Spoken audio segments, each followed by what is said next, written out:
Good evening, JJ. Good evening, Nishchay. Good evening, Nikki. Am I audible? Okay. ठीक है, तो इससे पहले हम अपना सेशन को शुरू करें, that is the vulnerable sections. तो उससे पहले हम वही अपना ट्रिक लगाते हैं। मैं देखता हूँ कि कितना हमारा टाइम लैग जा रहा है। Okay, so let's start. Time lag को शुरू करेंगे। यू हैव टू राइट 4 और मैं 3 तक गिनूँगा। सो 1 2 3। फैंटास्टिक। आज 5 सेकंड का लैग है। 5 to 6 seconds lag is there. ठीक है, आप में से काफ़ी सारे लोगों के, जो लोग इस वीडियो को देख रहे होंगे, काफ़ी सारे लोगों के अदर एग्जाम्स भी क्वालिफाई हुए होंगे। जैसे कि कुछ लोगों का इंटेलिजेंस ब्यूरो का है, ACIO का, उनका वो एग्जाम भी क्वालिफाई हुआ होगा। Now they have to appear for the descriptive examination and all the series are for them. आपके UPSC CSC के अंदर जिसको मेंस की प्रिपरेशन करनी है, उसके लिए जो स्टेट पब्लिक सर्विस कमीशन, चाहे वो UP PCS हो, उत्तराखंड PCS हो, या आपका हरियाणा PCS हो, CSIR के डिस्क्रिप्टिव, RBI के लिए, नाबार्ड के लिए, दिस अभ्यास 1.0 batch is the comprehensive batch, right. और हमारे बैच के अंदर 100% सिलेबस का कवरेज करवाया जा रहा है। और I know some of you are preparing exclusively for the CSIR, but see this is the answer writing, this is the essay writing, and वहाँ पे UPSC CSC वाले डेफिनेटली होंगे। You have to compete with them. If somebody will tell you कि CSIR have a complete different approach, then please don't believe in them. UPSC CSC वाले there will be a competition, and then लोग state public service commission को UPSC से थोड़ा सा हल्के में लेते हैं, बट इट्स नॉट। रीज़न ये है कि यहाँ के जितने भी वेटरन्स होते हैं ना, जिनके 6 टाइम एग्जॉस्ट हो जाते हैं, they came for the SPSC state public service commission के अंदर। और CSIR के अंदर तो एज लिमिट भी ज़्यादा थी। सो यहाँ के धुरंधर भी यहाँ पे आ रहे हैं, यहाँ के धुरंधर भी यहाँ पे आ रहे हैं। और RBI और नाबार्ड जैसे जो एग्जामिनेशन है, उनके अंदर भी डिस्क्रिप्टिव एग्जामिनेशन होता है। So if you are preparing for the descriptive examination, then you must appear for the RBI and NABARD like जो है ना एग्जामिनेशन के लिए। वेरी हैंडसम सैलरी होती है। अगर आपका मकसद सिर्फ जॉब लेना है, अगर एक IAS SDM वगैरह बनना है तो फिर अलग है, but if you want to take a good job, prestigious job, तो RBI बहुत अच्छी है, पावरफुल है। इसको IAS ऑफ बैंकिंग भी बोलते हैं। नाबार्ड है, नाबार्ड भी बहुत अच्छी ऑर्गेनाइजेशन है, और इनका एक लेवल के ऊपर जाके प्रमोशन होता है DDM, डिस्ट्रिक्ट डेवलपमेंट मैनेजर के ऊपर। सो ये इक्विवेलेंट, मतलब एक अच्छी फील देता है आपको, एक जो प्रॉपर सिविल सर्वेंट बोलते हैं ना, वैसी वाली आपको यहाँ पे फील आती है। सो दोनों ही ऑर्गेनाइजेशंस के अंदर आप अपीयर कर सकते हैं। बट अगर आप लोग डिस्क्रिप्टिव की, जितने भी हमारे पेड स्टूडेंट के बैच हैं अभ्यास 1.0 वाले, they must have to appear for all these examinations. At least आप लोगों की प्रैक्टिस होगी, और अगर प्रैक्टिस भी नहीं होगी तो RBI और नाबार्ड जैसे एग्जामिनेशंस के अंदर करंट अफेयर एक अलग तरह से आते हैं। कई लोग हैं ना, एक एज जाने के बाद जाके उनको होश आता है कि हमें अदर एग्जामिनेशंस के अंदर भी अपीयर करना चाहिए। ये बोल रहा हूँ कि हमारे जितने भी स्टूडेंट्स हैं, या जो भी डिस्क्रिप्टिव एग्जामिनेशन की प्रिपरेशन कर रहे हैं, जो भी इस वीडियो को देख रहे हैं, they all have to appear for these examinations, right. उन्हें इन एग्जामिनेशंस के अंदर अपीयर करना ही करना चाहिए। तो अभी हम हमारे सेशन के अंदर देख रहे थे वल्नरेबल सेक्शंस को। वल्नरेबल सेक्शंस के अंदर डिफरेंट हमने देखा था चीज़ों को। जैसे वल्नरेबल सेक्शंस के अंदर क्या क्या पोर्शन थे हमारे, जेंडर, सोशो कल्चरल आइडेंटिटीज़ के ऊपर, जेंडर के ऊपर था women, LGBTQ, socio cultural identities के ऊपर SC ST OBC, religious minorities, children, old age, agricultural, इसी तरह डिसेबिलिटीज़, लेबर के अंदर माइग्रेंट, मैनुअल, स्कैवेंजर। सो हम इन सभी चीज़ों को आज जो है वो डिस्कस करेंगे। You don't have to worry about it. एक वीडियो पहले से इसके बारे में बना के डाली जा चुकी है। So now let's start. Revision किया करो, रिवीजन इज़ द की। देखो, रिवीजन का मतलब ये नहीं है जो अपना, मैं आपको ये बता रहा हूँ ना, जो आपको ये थीम वाइज जो सारी चीज़ें प्रोवाइड करवा रहा हूँ, इनको आपको यूटिलाइज़ करना है इस तरीके से। देखो, ये अक्सर ना मेरे को ऐसा सोचना चाहिए, मैं सोचता भी हूँ कई बार कि let's take a heart to heart session, और अपना एजुकेशन का थोड़ा सा अलग रखते हैं, हार्ट टू हार्ट सेशन को थोड़ा सा अलग रखते हैं। तो मैं अक्सर सोचता हूँ इस बारे में कि जो स्टूडेंट्स होते हैं ना, उन्हें ये तो बहुत सारे कोचिंग इंस्टीट्यूशंस, सभी कोचिंग इंस्टीट्यूशन, बहुत सारे नहीं, हर कोचिंग इंस्टीट्यूशन को क्या प्रोवाइड करता है, उन्हें मटेरियल प्रोवाइड करवाता है। उन्हें बोलता है जाओ जाके रट लो इसको यूटिलाइज़ करो, और फिर सिर्फ बच्चों के सामने मटेरियल भर देते हैं, ठीक है। और मेरे सामने जब मैं अपनी प्रिपरेशन फेज़ में था, तो मुझे ये प्रॉब्लम होती थी कि मटेरियल तो दे रहे हैं वो तो ठीक है, लेकिन मटेरियल के अंदर भी 90% कोचिंग इंस्टीट्यूट्स का तो मटेरियल ऐसा होता था, जस्ट लाइन उठाई, लाइन से लाइन उठा के यहाँ पे पटक दी बस। उसके अंदर कोई भी एफर्ट नहीं डाल रहे थे कि स्टूडेंट को अच्छे से समझ में आ जाए। बाकी बच्चे जो 10% कोचिंग इंस्टीट्यूशन हैं जो थोड़ा सा अच्छा काम कर रहे हैं, उन कोचिंग इंस्टीट्यूशन के साथ ये प्रॉब्लम आती थी, once the fees is been paid then nobody is going to take care of you. आपके सामने कोई भी प्रॉब्लम्स हैं, देन अगर आपकी किस्मत अच्छी है, अगर आप जेंडर वाइज में हो, या आपके पास थोड़ा बहुत एफर्ट है, या आपको कहीं से गाइडेंस अच्छी दे रहे हैं, कोई सीनियर है, then you are a very lucky one. If you are not, then miserable conditions पैदा हो जाती हैं। लोग आपको अलग अलग तरह से गाइडेंस प्रोवाइड करने लगते हैं, मिस गाइडेंस हो जाती है कई बार, और फिर उसके अंदर आपके बहुत ही प्रेस्टीजियस जो ईयर है ना वो खराब हो जाते हैं। प्रेस्टीजियस आपका यूथ जो है ना वो खराब हो रहा है। आई थिंक यहाँ पे जी मिसिंग है, पर I think you are very smart. और ये यूथ आपका जो है ना वो बहुत कीमती है, ठीक। मुझे पता है जो मैं ये बात बोल रहा हूँ, ये आप में से हर एक इंसान को पता है कि आपका यूथ कीमती है, बट इसे एक बार समझने की, इसको रियलाइज़ कीजिए, ठीक है। अभी आप लोग अच्छे अच्छे यूट्यूब के ऊपर गाने सुन रहे हैं, या फिर आपको इंस्टा के ऊपर स्क्रॉल करने में मज़ा आ रहा है, you are doing everything right, but see एक बार 3-4 साल के लिए एफर्ट लगा लो अच्छे से, ठीक है। 3-4 साल की बोल रहा हूँ। देखो, 1 साल के अंदर लोग क्रैक करते हैं, डेफिनेटली करते हैं, जिनका लक और हार्डवर्क दोनों होते हैं। जिनका लक थोड़ा सा कमज़ोर होता है वो 2-3 साल के अंदर they will going to qualify. And जिनका ये वो लोग होते हैं जिनके साथ मेंटरशिप अच्छी प्रोवाइड की जाती है। लेकिन इसके बाद भी बहुत सारे लोग ऐसे होते हैं जो मेंटरशिप के लिए या जिनको अवेयरनेस नहीं होती अदर एग्जाम्स की, या फिर उनका अलग अलग प्रॉब्लम्स आती हैं, तो वो उन चीज़ों में फंस के रह जाते हैं और इस वजह से जो है ना टाइम खत्म होता जाता है। मैक्सिमम लोगों को पता होगा कि 25 is the last age maximum examinations के लिए, उसके बाद 28 की एज आती है और फिर उसके बाद 30 की एज आती है। 30 की age is like that age की जिसके बाद आपके जो फाइनेंशियल रिसोर्सेज जवाब देने लग जाते हैं, आपकी फैमिली की पूरी हिम्मत जवाब देने लग जाती है, आपके सिर के बाल सफ़ेद हो जाएंगे, कई लोगों के लड़कों के तो झड़ने भी शुरू हो जाएंगे। ठीक है, गर्ल्स के ऊपर जो समाज का अलग से प्रेशर होता है और उनका तो कैरेक्टर असैसिनेशन भी पड़ोसी करना शुरू कर देते हैं, वो अलग से प्रेशर आता है। अगर गर्ल्स मैरिड हैं तो फिर उसके बाद उनकी फैमिली की तरफ से अलग प्रेशर आता है। अगर बॉयज़ मैरिड हैं तो फिर उनके ऊपर फाइनेंशियल सिक्योरिटी को हासिल करने के लिए प्रेशर आता है। So everywhere there is a pressure in front of you.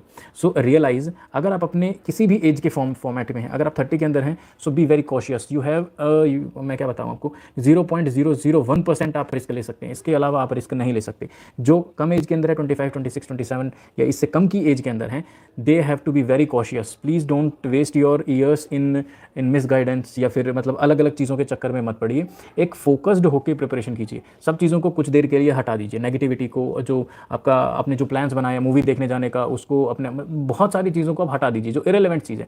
एक ही क्वेश्चन सिर्फ पूछिए, क्या जो मैं काम करने जा रहा हूँ या करने जा रही हूँ, क्या वो मेरे एग्जाम के लिए बेनिफिशियल है? If that is yes then please do that, if that is no then please don't do that. Simple trick है ये। बताने की कोशिश में ये कह रहा था कि देखो कहाँ से चलते हैं और कहाँ पे पहुँच जाते हैं। ठीक, अभी मैं ये बोल रहा था कि मैं भी आपको कंटेंट प्रोवाइड करवा रहा हूँ, हर सभी कोचिंग मटेरियल की तरह, सभी कोचिंग्स की तरह मैं भी आपको कंटेंट प्रोवाइड करवा रहा हूँ। बट मेरे इस मटेरियल का बेनिफिट आपको कैसे लेना है? You can't remember all of those things. आप इनको याद कर ही नहीं सकते। ठीक है, आप इनको याद कर ही नहीं सकते, ये इम्पॉसिबल है। याद कौन सी चीज़ की जाती है जिसके लिए आपको समझो ABCD याद करने वाली होती है, टेबल्स याद करने वाले होते हैं, कौन सी जगह किस जगह के ऊपर है, स्टेट की कैपिटल क्या है, ठीक है, कुछ स्कीम्स हैं, स्कीम्स की मिनिस्ट्रीज़ हैं, वो याद करने वाली होती है, ये चीज़ याद करने वाली होती है। बट जो चीज़ मैं आपको बता रहा हूँ, जैसे कि आपके कीवर्ड्स हैं, ठीक है, आप कीवर्ड्स याद करके क्या ही कर लोगे? नथिंग, आपसे कुछ भी नहीं होगा कीवर्ड्स याद करने से। इनको याद करने का एक ही तरीका, आप इसको कैसे यूटिलाइज करेंगे? क्या कीवर्ड्स के MCQ आते हैं कि आप प्रैक्टिस करके कीवर्ड्स लगा लोगे? नहीं। आपके फैक्ट्स हैं, फैक्ट्स के क्या MCQ आते हैं कि आप फैक्ट्स के MCQ लगा के आप उनका काम कर लोगे? नहीं। अगर आपके सामने कोर्स हैं तो कोर्स के MCQ आते हैं? बिल्कुल नहीं। और ये वो चीज़ है जो आपके क्वेश्चन के अंदर, जो आपके आंसर के अंदर, जो आपके ऐसे के अंदर वैल्यू एडिशन करती है। ठीक है, तो ये कब होगा सारा? जब आप राइट करोगे। ठीक है, व्हेन यू विल राइट। सिर्फ आंसर राइटिंग करने से ही ये चीज़ होगी। If you are not writing that, if you are completely watching the video, then आप जो है ना मतलब उड़ा रही हो सारी चीज़ों को। हाँ, डेफिनेटली डेली कॉन्वर्जेशंस के अंदर फैक्ट तो आपको डेली कॉन्वर्जेशंस के अंदर यूज़ करने पड़ेंगे। कोट्स को भी आप यूज़ कर सकते हैं, कीवर्ड्स, हालांकि कीवर्ड्स को आप ज़रा कम यूज़ कर सकते हैं क्योंकि उसके लिए सामने वाला बंदा बहुत पेशेंस होना चाहिए सामने वाले बंदे में, लेकिन आजकल पेशेंस कम ही देखने में जाती है, हर कोई अपना ज्ञान झाड़ने में लगा रहता है। सो कीवर्ड्स आपके सामने नहीं, आपको थोड़ा मुश्किल होगी। फैक्ट आपने एक दो फैक्ट दिया, सामने वाला मतलब आपसे डिसएग्री करने लगेगा क्योंकि उसको पता चल जाएगा आपकी क्वालिटी ज़रा सी हायर है। तो लोग है ना हमेशा अपना जलवा दिखाने में कोशिश करते हैं। वो कौन से डेडपूल मूवी है ना, उसमें डेडपूल ऐसा बोलता है कि किसी दिन मैं भी एक ऐसे फुद्दू ग्रह पर जाऊँगा जहाँ पे सब लोग है ना, मतलब मैं सबसे इंटेलिजेंट, सबसे तगड़ा, सबसे मतलब बेहतरीन बनूंगा। तो लोग अक्सर उन लोगों के बीच में हैंग आउट करना पसंद करते हैं। ऐसा द ग्रेट हार्वी स्पेक्टर ने भी बोला था, आई थिंक, या फिर माइक रॉस उन्होंने बोला था। तो उन्होंने ये बोला था कि भाई कई बार ना लोग उन लोगों के साथ हैंग आउट करना पसंद करते हैं जो उनसे कम इंटेलेक्ट के होते हैं, ताकि उनके बीच में वो अपना दबदबा बना सके। So try to hang out with the peoples who have the more knowledge, who have the more experience, या फिर जिनके पास आपसे ज़्यादा की कुछ चीज़ें हैं, उनके साथ बैठने की, उनके साथ कॉन्वर्जेशन की कोशिश कीजिए। Instead of going down you have to look upward. ठीक है, ऊपर की तरफ देखिए। तो आपको ये जो मेरा मटेरियल है ये सिर्फ लिखने से और वो कैब के अंदर यूज़ करने से यूज़ होगा। ठीक है, तो ये तो थी चलो अपनी हार्ट टू हार्ट बात कुछ समय के लिए। ठीक, बहुत कम लोग हैं फिर भी ठीक है, हार्ट टू हार्ट बात। और हमारे पेड स्टूडेंट्स के लिए कल तैयार है ना, कल सुबह 11 बजे के आसपास करते हैं। 11 बजे तक सब अपना खाना वाना भी खा लेते हैं, सबके सोने का टाइम होता है। तो कल 11 के आसपास में हम आपके लिए वुमेन, ठीक है, वुमेन और हेल्थ, इन दोनों से रिलेटेड मैं सोच रहा था कि आपकी रिवीजन करवाई जाए। सो आप लोग एक बार थोड़ा सा एक्टिवली पार्टिसिपेट कीजिएगा। तो जो वुमेन और हेल्थ हैं, इसके अंदर मेरे पास दो आइडियाज़ हैं। फर्स्ट इज़ कि मैं आपको क्वेश्चन पूछूं और आपसे आंसर्स की डिमांड करूं। अब ये क्वेश्चन आंसर्स के अंदर जो डिमांड है ना, वो सिर्फ कुछ ही चीज़ों के अंदर हो सकती है, जैसे कि अगर मैं आपसे कुछ फैक्ट पूछ डालूँ उसके अंदर, ठीक है। और दूसरा हो सकता है कि डिबेट टाइप का, ठीक, कि मैं आपसे जो है ना वो डिबेट करवाऊँ। डिबेट इन द सेंस कि जैसे मैं आपको बोलूँ कि जो वुमेन्स हैं, वो सपोज वुमेन के लिए मैं पॉजिटिव साइड की तरफ कुछ स्टूडेंट्स को रखूँ, नेगेटिव की तरफ कि भाई वुमेन्स का इंप्रूवमेंट हुआ है, एम्पावरमेंट हुआ है, दूसरी तरफ मैं बोलूँ वुमेन्स का एम्पावरमेंट नहीं हुआ है। तो एक टाइम लिमिट यहाँ पे एक टाइमर फिक्स कर दूँ कि भाई टाइमर है और टाइमर के अंदर you have to speak for 1 minute, और 1 मिनट के लिए जो पॉजिटिव वाले हैं वो बोलेंगे, जो नेगेटिव वाले हैं वो बोलेंगे, और ऐसे सीरियल वाइज के हिसाब से कि अब इसकी बारी, अब इसकी बारी, अब इसकी बारी, अब इसकी बारी। तो इसके अंदर मुझे लगता है कि अब ये अगर देखा जाए तो मेरे हिसाब से ये सबसे सही रहता है, क्योंकि आपकी वोकैब भी इंप्रूव होगी, आपका बोलना भी इंप्रूव होगा, और जब आप इंटरव्यू के अंदर अपीयर होंगे वहाँ पे भी इंप्रूव होगा, आपकी ओवरऑल पर्सनैलिटी भी इंप्रूव होगी, और आपके ब्रेन के अंदर मतलब ज़्यादा बॉम्बार्डमेंट होगी कि सामने वाला पता नहीं क्या आर्ग्यूमेंट रख दे और उसके अपोज के अंदर आपको क्या आर्ग्यूमेंट देना पड़ेगा, तो आपका दिमाग थोड़ा सा तेज़ी से काम करना की शुरू करेगा। बट यहाँ पे ये है कि कई जिनको मैं सीरियल वाइज यहाँ पे सेट कर दूंगा, कई बार उनमें से वो लोग बोलेंगे ही नहीं, ठीक है, they will all become silent, तो फिर प्रॉब्लम आ जाएगी। उसकी वजह से जो क्वालिटी है ना, जो डिबेट की क्वालिटी है वो क्वालिटी नील हो जाएगी। तो ये एक एक्सपेरिमेंट है। और दूसरा है क्वेश्चन आंसर, तो हम देख लेंगे कि कैसे अरेंजमेंट होती है। आप लोग बताइए आप लोगों को कौन सा जो तरीका है वो सही लगता है, कि I will just ask the questions and you will type the answers, या फिर एक डिबेट के व्यू के अंदर, या फिर मेरा एक और मानना है कि शुरू में हम क्वेश्चन आंसर देख लेते हैं, फिर उसके बाद जो स्टूडेंट एंड तक बचे रहते हैं जिनको रियल में कुछ आता है वो तो डेफिनेटली डिबेट के अंदर बोलेंगे ही ना, लेकिन जो टाइप ही नहीं कर पा रहे हैं या फिर जिन्होंने पढ़ाई नहीं है, जिन्होंने रिवीजन ही नहीं किए, वो डिबेट के अंदर आके भी क्या फ़ायदा। तो फिर वो मतलब बस दूर से देखने वाले बन जाएंगे और हमें पता चल जाएगा कि किन किन स्टूडेंट के साथ एंगेज रहना है। तो अब आप बताइए। मिक्स ऑफ बोथ निश्चय, ओके। पर ज़्यादा लंबा सेशन नहीं करेंगे, 1 our is I think maximum. तो चलो अपना मेन थीम शुरू करते हैं। देखो एक बात बताता हूँ, जो लोग इस वीडियो को बाद में देखेंगे ना, वो यहाँ तक तो इस वीडियो को देखेंगे, और जैसे हम कहेंगे ना चलो पढ़ना शुरू करते हैं, उनका बैक बटन दब जाना है ना। चलो, ट्रांसजेंडर्स के बारे में हम देख रहे थे। आज आपको बताएंगे कि ट्रांसजेंडर्स होते क्या है। ठीक, बहुत सारे लोगों को अलग अलग मिथ्याएं और उनके फ्रेंड्स ने अलग अलग परम ज्ञान दिया हुआ होता है। अगर आपको बीच में घूंट भरने जैसी आवाज़ आए, अच्छा मेरे को एक बार यार वो आवाज़ का भी बताओ, आवाज़ ठीक है, इसके बीच में कोई मतलब अलग सी अजीब सी साउंड तो नहीं आ रही कि कहीं फिर बाद में रिकॉर्ड होके हो आप लोग सब बोल देते हो ओके ओके, मेरे को पता है तुम बहुत जेनरस स्टूडेंट्स हो, बाद में फिर मेरे को सुनने में मिलता है उसके अंदर की दिक्कत आ रही है। परफेक्ट है, ठीक है। आपके लिए फ़ैन बंद करके बैठता हूँ गर्मी में, ऐसे पसीना पसीना बुरा, ठीक है। नहीं, परफेक्ट, अपने विंडो के सामने भी हो। लकीली मेरी स्टडी टेबल विंडो के सामने है और शाम का समय है तो अच्छा होता है।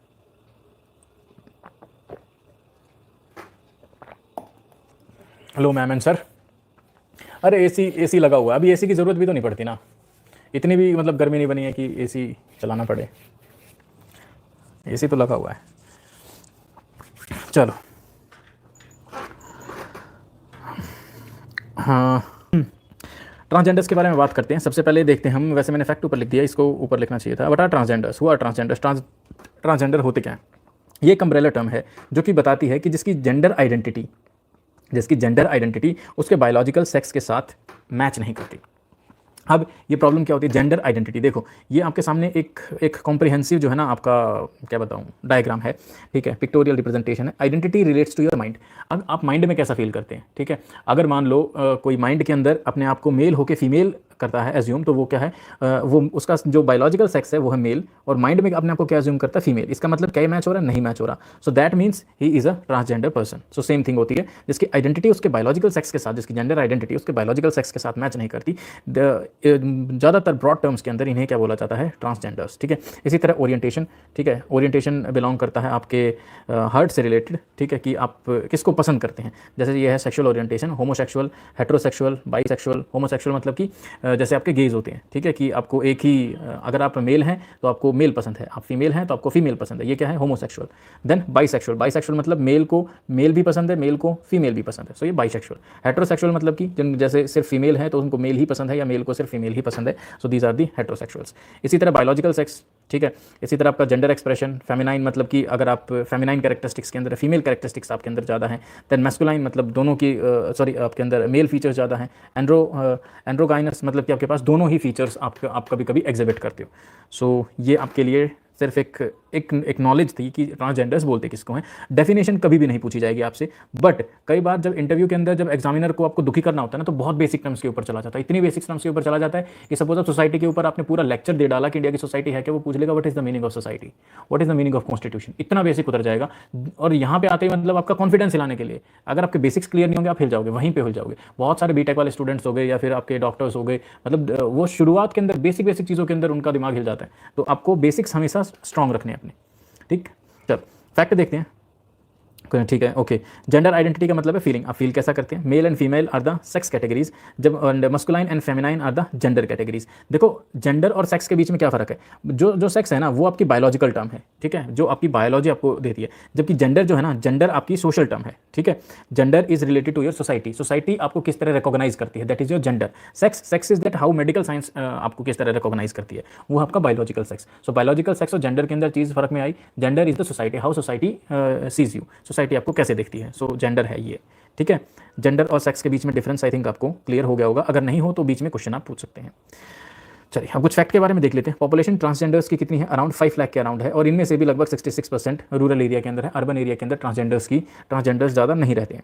लिटरेसी इनके बीच में बहुत कम है, 56%, अराउंड 50 to 60% जो है ना ट्रांसजेंडर्स ऐसे हैं जिन्होंने कभी भी स्कूल अटेंड नहीं किया।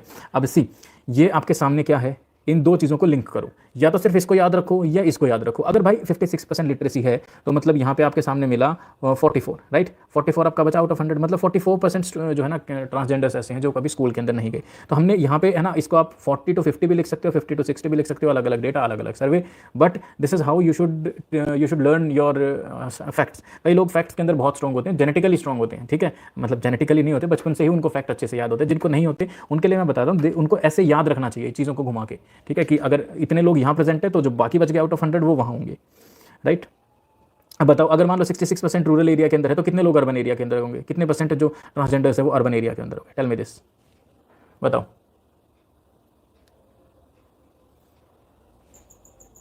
34, करेक्ट, परफेक्ट, 34। तो जब आपके सामने क्वेश्चन आए कभी कि जो है ना ट्रांसजेंडर्स इन अर्बन एरिया, या आपसे कभी पूछा जाए कि अर्बन एरिया के अंदर ट्रांसजेंडर्स के बारे में आपको डेटा देना पड़े, so think in that way कि आपको तो रूरल एरिया का पता है, और ये चीज़ आप कब निकाल पाओगे अपने ब्रेन में से, इस चीज़ को कब एक्सप्रेस कर पाओगे, ये तभी एक्सप्रेस होगी जब आप काम माइंडसेट के साथ बैठे होंगे, जब आपने इंटरनलाइज किया होगा चीज़ों को। So this is the way of thinking, this is the way of this is the only way to remember, ठीक है, यही तरीका है आपके याद करने का, और किसी तरीके के थ्रू आप याद नहीं कर सकते, आपको ऐसे ही याद करना पड़ेगा। चलिए देन वर्किंग मतलब कितने परसेंट जो ट्रांसजेंडर्स हैं वो काम करते हैं, 38%, और अदर पब्लिक ये गलत सा लिखा हुआ है यहाँ पे, इसे भूल जाओ, ठीक है। वर्किंग के अंदर है 38%, और more than 50% earns less than 10,000 a month, greater than 50% earns less than 10,000 a month. I think Geetanjali rural areas के अंदर काफ़ी ज़्यादा है। देखो जो आपका जो प्रॉपर सिटीज़ होती है ना, ठीक है, सिटीज़ की डेफिनेशंस के थ्रू ये जो आपका जो ट्रांसजेंडर्स होते हैं मोस्टली इनको क्या चाहिए, रहने के लिए जगह चाहिए। सिटीज़ के अंदर एट्रोसिटीज़ ज़्यादा होती हैं, तो सिटीज़ के अंदर आपको देखने में मिलते हैं ये, ठीक है, आते हैं सिटीज़ के अंदर डेली, ठीक है, जैसे लोग जॉब करते हैं तो ये आते हैं सिटीज़ के अंदर, एंड देन जिनका जो रेजिडेंस होता है they are in the rural areas, क्योंकि वहाँ पर इनको ना पुलिस परेशान करने वाली होती है, ना सोसाइटी परेशान करने वाली होती है। जबकि अगर मान लो अगर ये सिटी के अंदर रहते हैं तो इनकी ना ही प्राइवेसी रहती है, ना इनकी अनोनिमिटी रहती है। सो वो सिर्फ सिटी के अंदर आते हैं for the purpose of earning money, for the purpose of just like a job, but the residence is in the rural areas, क्योंकि सिटी के अंदर उनको वो सारी चीज़ें नहीं मिल पाती हैं जिनके साथ वो प्रेस्टिजियसली रह सके। और कई बार तो इनके हब्स होते हैं, अगर हम बात करें तो जैसे यहाँ पे अगर सिटी है और यहाँ पे विलेज है, तो ऐसे जो है ना आउटर्स, जिनको आउटस्कर्ट्स बोलते हैं, तो सिटी के आउटस्कर्ट्स के अंदर इनकी अवेलेबिलिटी होती है, मतलब वहाँ पर ये ज़्यादा देखने में पाए जाते हैं, वहाँ पर इनकी कॉलोनियाँ होती हैं पूरी की पूरी। अच्छा, एक फिर आपके सामने ये है, greater than 50% earn the less than 10,000 a month. आपने देखा होगा कि जो वुमेन्स हैं, those who are working in the informal sector, more than 90% of women, ये मैंने डेटा एक जगह बताया था, more than 90% of women working in the informal sector earns less than 10,000, ठीक है। तो अब आप यहाँ पे सोचो कि अब आप यहाँ पे 50% की जगह 60% भी लिख सकते हो, 70% भी लिख सकते हो कि 10,000 अ मंथ से भी जो है कम उनकी अर्निंग होती है, right. Facilities 80% lives in rented room और शेयर्ड अकोमोडेशंस, रेंटेड रूम्स मतलब किराए के या फिर शेयर्ड अकोमोडेशंस के अंदर। Less than 3% transgenders in voting list have the voter ID card, 3% से कम के भी लोगों के पास अपने वोटर आईडी कार्ड है, तो उनका ना ही आपको पता है लोकसभा के अंदर कोई ट्रांसजेंडर भी नहीं है ना, तो उनकी आवाज़ भी कौन उठाएगा। सो इसलिए बोलते हैं कि रिप्रेजेंटेशन बहुत ज़रूरी होती है। जब तक रिप्रेजेंटेशन नहीं होगी ना, तब तक उनकी बेनिफिशियल चीज़ों के लिए कोई आगे नहीं आएगा, तब तक उनके लिए जो स्कीम्स है, वेलफेयर स्कीम्स है, वो नहीं बनाई जाएंगी, और वो बनाई भी जाएंगी तो एक अलग तरीके से बनाई जाएंगी। जैसे एक समय था जिसके अंदर वुमेन के बारे में हमने देखा था कि बहुत बढ़िया चीज़ें चल रही थी कि वुमेन के लिए अधिकार हैं, ये हैं वो हैं, लेकिन इन चीज़ों को उठाने वाले कौन थे, ऑल वर मैन, ठीक है। मॉडर्न इंडियन टाइम के अंदर जब फ्रीडम स्ट्रगल था उस समय के अंदर वुमेन के बारे में आवाज़ उठाने वाले ज़्यादातर कौन थे, मेन। सो इसलिए बोलते हैं कि आज हम क्या बोलते हैं, वुमेन लेड डेवलपमेंट, ठीक है। तो फॉरेन मिनिस्ट्री भी बोलती है कि भाई अगर आपको अफगानिस्तान की डेवलपमेंट करते हो तो अफगानिस्तान लेड डेवलपमेंट होनी चाहिए, ऐसा नहीं कि यूएस से आके डेवलपमेंट का मतलब बड़ी चीज़ करने की प्रॉमिस कर रहा है। हाँ, एक जज का प्रमोशन तक रोक दिया था गवर्नमेंट ने, करेक्ट, ठीक। तो उनके लेड डेवलपमेंट होगी, मतलब अगर आप किसी के बारे में रिप्रेजेंटेशन ही नहीं दे रहे and you are taking the decision on the basis of them, मतलब कितनी अजीबोगरीब बात है, राइट। चलो फिर प्रोविजंस क्या है ट्रांसजेंडर्स के लिए, जैसे फंडामेंटल राइट है आर्टिकल 14 राइट टू इक्वालिटी, ठीक है, डिस्क्रिमिनेशन का, और 19 right to freedom of speech and expression, article 21 right to life. So ये सभी आर्टिकल्स आप मेंशन कर सकते हैं कभी भी आप एज पर the your demand of the question. फिर कुछ अदर लीगल प्रोविजंस भी है, जैसे transgender person protection of rights act 2019। इसके अंदर ट्रांसजेंडर पर्सन की डेफिनेशन दी गई है, और ये क्या है, ये वही है जो हमने शुरू में पढ़ी थी, whose gender does not match the assigned at birth, ठीक है, मतलब जिसको बर्थ के समय जो उसको असाइन किया गया था, मान लो बर्थ के समय किसी बच्चे को असाइन किया गया था कि he is a male, right, या शी इज़ अ फीमेल, और वो जो है अभी के समय जो वो अपने आप को मानता है या मानती है उसके साथ मैच नहीं करता, तो उन्हें क्या बोलते हैं, ट्रांसजेंडर पर्सन, राइट। इसके इस सेक्टर में और क्या क्या लिखा हुआ है, प्रोहिबिशन अगेंस्ट डिस्क्रिमिनेशन, हेल्थ के लिए, एजुकेशन के लिए, रेजिडेंस के लिए, एम्प्लॉयमेंट के लिए, बहुत सारी चीज़ें। बट यहाँ पे क्या है, इंडिया के अंदर ये बोला गया है कि for being an transgender DM would issue the ID card, district magistrate जो है वो आईडी कार्ड इशू करेगा। मतलब कितना बुरा हाल है डीएम के पास में, मतलब डीएम क्या है यार, लॉ एंड ऑर्डर मेंटेन करने के लिए रखा हुआ है, इसे बोलते हैं हमारी जो कॉलोनियल अप्रोच, कि डीएम को हद से ज़्यादा पावर प्रोवाइड करवाई गई है। और यहाँ पे क्योंकि स्क्रीनिंग होती है, मेडिकल बोर्ड होता है, डीएम होता है, तो इजीली ट्रांसजेंडर्स जो एक तो ट्रांसजेंडर्स के पास सबसे पहली प्रॉब्लम ये होती है कि इन्फीरियरिटी कम्प्लेक्स, ठीक है, समाज उन्हें अच्छे से एक्सेप्ट नहीं करता, और डीएम के सामने जाना है और मेडिकल बोर्ड के सामने, सो दे फील ह्यूमिलेशन। इस वजह से आपने देखा कि यहाँ पे जो है ना उनका वोटर आई डी कार्ड भी नहीं है, लेस देन 3%, ठीक है, सिर्फ लेस देन 3% है voting list have the voter ID card, लेकिन 97% लोगों के पास वोटर आईडी कार्ड भी नहीं है, बनवाना भी नहीं चाहते, जाना भी नहीं चाहते, क्यों, शाइनेस, ठीक है, या फिर बात करें कि इन्फीरियरिटी लगती है खुद में। इसके अलावा एक और है national council for transgenders person, ये भी बनाई गई है कि उनके लिए जो है ना पॉजिटिव चीज़ें state government, central government, local bodies को बता सके, पता नहीं क्या करती है। इंटरनेशनली कुछ प्रिंसिपल्स हैं जिन्हें हम बोलते हैं योगा कार्टा प्रिंसिपल्स, इंडोनेशिया के अंदर 2006 में इनको अडॉप्ट किया गया था, और ये बोला गया था कि जो आपके, अच्छा मेरे को बताओ इन तीन चीज़ों इसमें क्या बोला गया होगा योगा कार्टा प्रिंसिपल्स के अंदर इंडोनेशिया में, जस्ट गिव मी जो आपके दिमाग में आता है, ठीक है, ट्रांसजेंडर से रिलेटेड है, बताओ इसमें बोला क्या गया होगा, लगाओ तुक्का।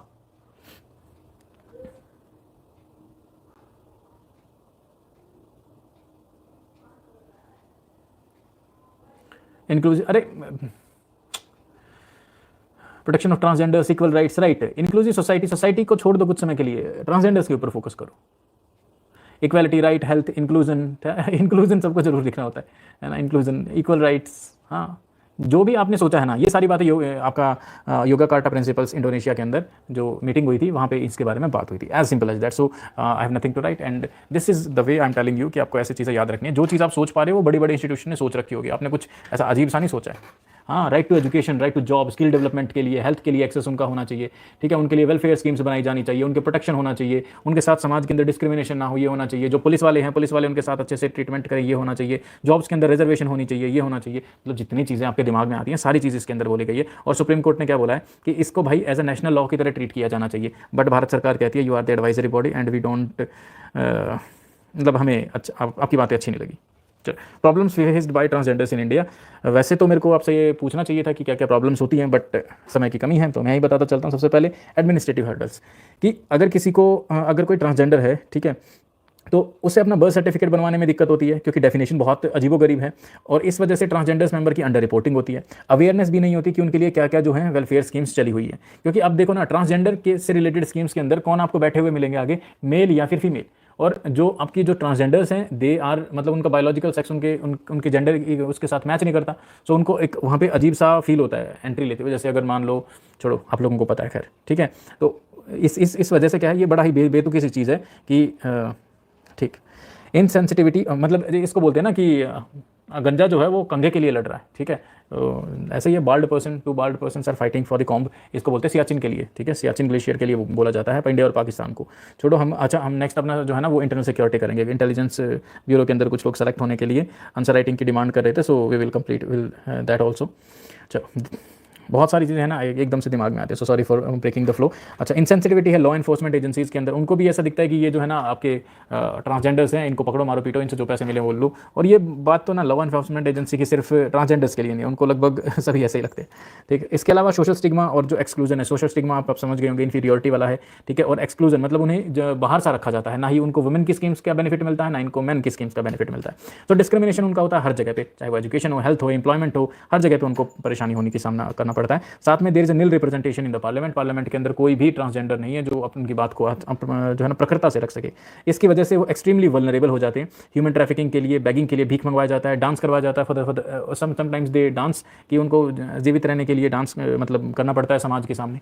सो this is the problem. Then there is a higher prevalence of HIV in the transgender community 8%। ठीक है, HIV जो है ना ट्रांसजेंडर्स के बीच में सबसे ज़्यादा देखने को मिलती है 8%, जबकि नेशनल एवरेज HIV का है 0.3%, कि 100 में से 0.3% जो है ना वो HIV से जो है ना ग्रसित हैं। बट ट्रांसजेंडर्स के अंदर ये जो रेट है वो बढ़ के कितना हो जाता है 8%। इसके साथ में उनके बेसिक जो राइट्स हैं वो भी उनको नहीं मिलते, जैसे वोटिंग राइट्स हैं, ठीक है, राइट टू मैरिज, वो भी कहीं पे फिट नहीं होता। एंथ्रोपोलॉजी के अंदर मैरिज के ऊपर अपने आप में एक अलग से चैप्टर है, and you would be surprise to know that marriage cannot be defined. Marriage को कोई डिफाइन ही नहीं कर पाया आज तक। इतने सारे सोशियोलॉजिस्ट हो गए, एंथ्रोपोलॉजिस्ट हो गए, but nobody is able to define the marriage. हर कोई जो है कैरेक्टरिस्टिक्स बता के चल देता आगे। सो इसके अंदर अजीब सी प्रॉब्लम है। अडॉप्शन के अंदर प्रॉब्लम है। इनहेरिटेंस, मतलब कि प्रॉपर्टी इनहेरिट करेंगे, thus reducing them a category of the sub citizens. तो इस वजह से जो ट्रांसजेंडर्स हैं वो अपने आप में क्या बन जाते हैं, सब citizens.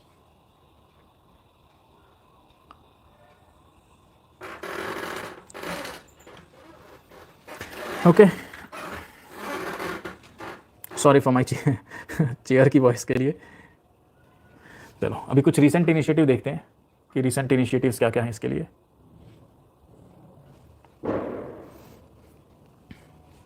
Okay ji sir, it is a biological reason और अ सोशल रीज़न। किस चीज़ के लिए? ट्रांसजेंडर बनने के लिए बायोलॉजिकल रीज़न है कि सोशल रीज़न है?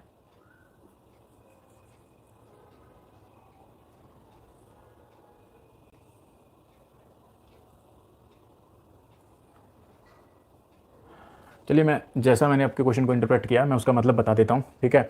अगर हम बात करते हैं ट्रांसजेंडर्स की कि कोई ट्रांसजेंडर कैसे बनता है, तो कई बार बायोलॉजिकल्स होते हैं कि उसके अंदर जो ना फीमेल और मेल दोनों के ही हार्मोन्स जो हैं, अगर वहाँ पे मतलब दोनों के ही रिप्रोडक्टिव ऑर्गन्स मिलते हैं, और दोनों के रिप्रोडक्टिव ऑर्गन्स की वजह से दोनों ही तरह के हार्मोन्स जो हैं उनकी बॉडी के अंदर बनते हैं। इस वजह से उनका जो मेंटल स्टेट है वो कंफ्यूज रहता है कि sometimes they feel like the man, sometimes they feel like the woman, ठीक है। ये एक फर्स्ट रीज़न हो सकता है। देन सेकंड क्या रीज़न होता है कि उनका जो कई बार है ना, अगर बॉडी कंप्लीट मेल की है, ठीक है, हार्मोन्स भी उनके कंप्लीट मेल हैं, बट समटाइम्स जो उनका ओरिएंटेशन होता है, ब्रेन ओरिएंटेशन, दे फील, उनको ऐसा फील होता है कि that they are trapped in something inside. और इसको मेडिकल साइंस भी मतलब नहीं बता पाता कि ऐसा क्यों है, क्योंकि ये फीलिंग है, ठीक है। आप मतलब किसी को पसंद करते हो तो पसंद करते हो, इसको जो है ना लव एट फर्स्ट साइट कई बार लोग बोलते थे। So how medical science can not explain the love at the first sight, कि love at the first sight कैसे हो गया, ये कुछ वो है ही नहीं, ठीक। तो कई बार जो है ना उनके जो सोशल बिहेवियर है उनकी वजह से होता है, और कई बार जो है मेंटली, ठीक है, कई बार बायोलॉजिकली। अगर मैं आपको एक बढ़िया सी मूवी बताऊँ ना इस चीज़ के ऊपर, तो एक मूवी है, अगर आप लोग इंग्लिश के को ज़रा इंप्रूव करना चाहते हैं और मतलब थोड़ा सा साई-फाई चीज़ों के अंदर है, तो इसका मूवी का नाम है प्रीडेस्टिनेशन। इंग्लिश के अंदर अवेलेबल है, ये बहुत बढ़िया मूवी है, बहुत बढ़िया, प्रीडेस्टिनेशन, ठीक है। इसके अंदर अगर किसी ने देखा हो तो देखना, और यूट्यूब के ऊपर भी अवेलेबल मिल जाएगी, बहुत अच्छी है, बट कंप्लीट इंग्लिश के अंदर, हिंदी के अंदर अवेलेबल नहीं है। रिसेंट इनिशिएटिव्स क्या हैं, तो खैर इन सारे रिसेंट इनिशिएटिव्स को मैं आपके ऊपर छोड़ देता हूँ, ठीक। ये सारे के सारे रिसेंट इनिशिएटिव आप पढ़ लेना, इनमें से कहीं पर भी कट शॉर्ट करके नहीं लिखा हुआ, national portal for transgender person सिर्फ पढ़ना है बस, ठीक है। देन कुछ सजेस्टिव मेजर्स क्या क्या हैं इसके अंदर। सजेस्टिव मेजर्स हैं जैसे कि लोगों का माइंडसेट चेंज करना पड़ेगा, और लोगों का माइंडसेट कम चेंज होगा जब उनको बचपन में एजुकेशन में ही ये चीज़ बताई जाएगी। आपको क्या लगता है, इंडिया के जो करिकुलम है, जो सिलेबस है बच्चों का, क्या उस सिलेबस के अंदर एजुकेशन में ट्रांसजेंडर्स को इंक्लूड किया गया है? नहीं इंक्लूड किया गया है, but they are the integral part of our society. जब आप सिविल सर्विसेज या किसी हायर एग्जाम की प्रिपरेशन करते हैं, then you need to know, कि तब आपको रियलाइजेशन होता है कि हाँ ये भी एक इंपॉर्टेंट रोल प्ले करते हैं हमारी सोसाइटी के अंदर। जब आप सोशियोलॉजी जैसे ऑप्शन लेते हैं तब आपको पता चलता है, एंथ्रोपोलॉजी में आपको पता चलता है। But if you are from any other background, then government ने कुछ सिस्टम ही ऐसा बना रखा है कि हमारी आधी से ज़्यादा सोसाइटी के बारे में हमें पता ही नहीं है। आज हम देखेंगे उन सभी के बारे में। नेक्स्ट इज द PPP, मतलब पब्लिक प्राइवेट पार्टनरशिप। गवर्नमेंट को प्राइवेट इंस्टीट्यूशंस के साथ में फिलैंथ्रोपिकल इंस्टीट्यूशंस या लोगों के साथ मिलके जो है ना प्रमोट करना चाहिए। प्रमोट ये नहीं कि मतलब प्रमोट इन द सेंस कि वेलफेयर स्कीम्स को ज़्यादा प्रमोट किया जाना चाहिए। आप सोचो ट्रांसजेंडर्स के लिए जितनी भी स्कीम्स होंगी ना, हम या जो लोग होंगे उनके बारे में हमें प्रखरता से पता ही नहीं चलता। वो चीज़ें है ना मतलब दबा सी दी जाती है, क्योंकि उनके लिए वोट बैंक पॉलिटिक्स का काम नहीं करती हैं ये चीज़ें, ठीक। इसके लिए हमें नई वेलफेयर स्कीम्स जो है ना वो बनानी चाहिए। जैसे कि एक एग्जांपल भी है, आंध्र प्रदेश गवर्नमेंट ने ऑर्डर दिया था अपनी माइनॉरिटी वेलफेयर डिपार्टमेंट को कि जो हिजड़ा है ना या जो ट्रांसजेंडर्स हैं उन्हें एज अ माइनॉरिटी का स्टेटस प्रोवाइड किया जाए। देखो ये माइनॉरिटी के अंदर है, and nationally they are still not been considered the minority, क्योंकि इंडिया के अंदर माइनॉरिटी कॉन्स्टिट्यूशन में सिर्फ दो ही तरीके से दी जाती है, या तो आप रिलीजियस माइनॉरिटी हो या फिर आप लिंग्विस्टिक माइनॉरिटी हो, right. So India is a progressive nation, right? But see, this is a mockery of our society. If this is a mockery of our, you can say, the legal system. कि despite being in the minority, they are not being considered as the minority, right?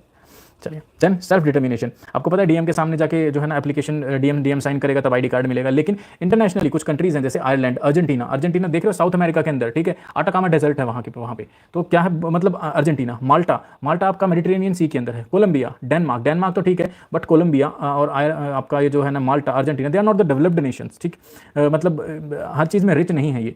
सो ये लोग भी क्या बोलते हैं कि transgender community को कि they have to decide their gender expression without undergoing the medical treatment और सेक्स चेंज ऑपरेशंस। उनको मेडिकली कुछ चीज़ प्रूव करने की जरूरत नहीं है, अगर उन्होंने खुद को एज अ ट्रांसजेंडर बोल दिया then government would recognise them as a transgender. उसके अलावा जो आप सभी जगह जो चीज़ लिखते हैं वही एजुकेशन है, तो आपको हेल्थ लिखनी है, हेल्थ के साथ skills, data collection, employment, governance, मतलब इन सभी चीज़ों के अंदर इंप्रूव करने की जरूरत है with respect to the transgender community. फिर गवर्नेंस से रिलेटेड अगर हम बात करें तो अच्छी पॉलिसीज बनानी चाहिए, ह्यूमन रिसोर्स को ट्रेन करना चाहिए, सेंसिटिव बनाना चाहिए, और इसके साथ में ही पॉलिटिकल रिप्रेजेंटेशन होनी चाहिए, क्योंकि अगर पॉलिटिकल रिप्रेजेंटेशन नहीं है तो कुछ भी नहीं कर सकते वो। इसके साथ ही में कुछ प्रोमिनेंट पर्सनैलिटीज़ भी हैं जैसे लक्ष्मी नारायण त्रिपाठी, वो एक्टिविस्ट हैं, डांसर हैं, भरतनाट्यम डांसर हैं, and she is known for her advocacy works on the behalf of gender rights in India. इसी तरह Manabi Bandopadhyay, she is the first transgender college principal and she became the principal of Krishna Nagar women's college in West Bengal 2015 के अंदर। इसी तरह अप्सरा रेड्डी हैं, वो एक transgender journalist और पॉलिटिशियंस हैं, और ज्योतिया मोंडाल, ठीक है, ज्योतिया मोंडाल is the India first transgender जज and she was appointed as a लोक अदालत जज इन वेस्ट बंगाल इन 2017 के अंदर। तो ये कुछ प्रोमिनेंट पर्सनैलिटीज़ हैं जिनके बारे में आप एग्जांपल देके बोल सकते हो कि they have the rights, they have the voice and give them voice and choice and let them decide, ठीक है। इसी से हमारा एक यूनिवर्सल कोट है जिसको आप कहीं पे भी लगा सकते हैं। This is a universal quote which you can use it everywhere, चाहे वो चाइल्ड हो, चाहे वो आपका मतलब कोई भी सेक्शन ऑफ द सोसाइटी हो, कि अमर्त्य सेन जी बोलते हैं give them voice and choice so that they can demand their rights and choose their own destiny. चाहे वो आपके एससी हो, एसटी हो, ओबीसी हो, रिलीजियस माइनॉरिटी हो, लिंग्विस्टिक माइनॉरिटी हो, बच्चे हों, यूथ हो, कुछ भी हो, give them voice and choice, उन्हें वॉइस और चॉइस दीजिए ताकि वो अपने अधिकारों की खुद डिमांड कर सकें और अपने लिए खुद अपना जो रास्ता है वो चुन सकें। Government should not dictate, society should not dictate to them, right. This is a universal quote which you can frequently use in your essay, right. आगे चलते हैं। Next is the manual scavengers, ठीक है। मैनुअल स्कैवेंजर्स मतलब कि जो देखो, चलो इनकी डेफिनेशन देखते हैं। The practice of manually cleaning, manually मतलब हाथों से क्लीनिंग करना, डिस्पोजिंग और handling in any manner human excreta, अगर ह्यूमन एक्सक्रीटा को किसी भी तरीके से फ्रॉम द ड्राई लेट्रिन्स, ठीक है, जो आपके ड्राई लेट्रिन्स होती है, ड्राई लेट्रिन्स मतलब जहाँ पे पानी नहीं होता है, ठीक है, ऐसे रहते हैं, तो उनसे अगर किसी भी तरह से ह्यूमन एक्सक्रीटा को हैंडल किया जाता है लोगों के द्वारा या फिर सीवर्स के अंदर, तो उनको क्या बोलते हैं, मैनुअल स्कैवेंजर्स। इंडिया के अंदर manual scavenging is related to the caste system. Mostly manual scavenging का काम दिया जाता है लोअर कास्ट को, और उनसे ही ये एक्सपेक्ट किया जाता है कि वे इस काम को करें। यूएन वुमेन का एक डेटा के हिसाब से क्या बोलते हैं कि 95% of manual scavengers are women in India. 95% जो हैं वो वुमेन्स हैं। आपको जान के सरप्राइज होगा if you go in the village, ठीक है, इन रिमोट ऑफ द विलेज, जैसे कि मान लो अगर यहाँ पे आपका सिटी है तो सिटी के साथ में लगता हुआ एक विलेज होगा, इसके साथ में लगता हुआ एक विलेज होगा, इसके साथ में, अगर आप इस वाले विलेज के अंदर जाएंगे देन स्टिल वहाँ पे you will found the manual scavengers, और उसके अंदर भी सबसे ज़्यादा वुमेन्स होती हैं, ठीक है। और ऐसा मैंने बचपन में देखा था, बट उसके बाद government goes strict, then thankfully कुछ तो इंप्रूवमेंट हो रहा है। देन अगर बात करें कुछ फैक्ट्स की, so total number of manual scavengers India में कितने हैं? रूरल एरिया के अंदर 1.8 लाख हाउस होल्ड्स हैं। 1.8 लाख हाउस होल्ड ऐसे हैं जो मैनुअल स्कैवेंजिंग के काम में लगे हुए हैं। और ये सिर्फ हम बात करें तो सिर्फ ह्यूमन एक्सक्रीटा को ड्राई लेटरिन्स इंडिविजुअल हाउस होल्ड से नहीं, सीवर्स के अंदर से भी, अगर सीवर के अंदर भी अगर कोई जा रहा है ना और वहाँ पे भी उस चीज़ को हैंडल कर रहा है, उन्हें भी क्या बोलते हैं, मैनुअल स्कैवेंजर्स। तो रूरल एरिया से 1.8 लाख हाउस होल्ड्स हैं। और वो कितनी लेटरिन्स को एनुअली क्लीन करते हैं, सॉरी मैनुअली क्लीन करते हैं? अबाउट 8 लाख, ठीक है।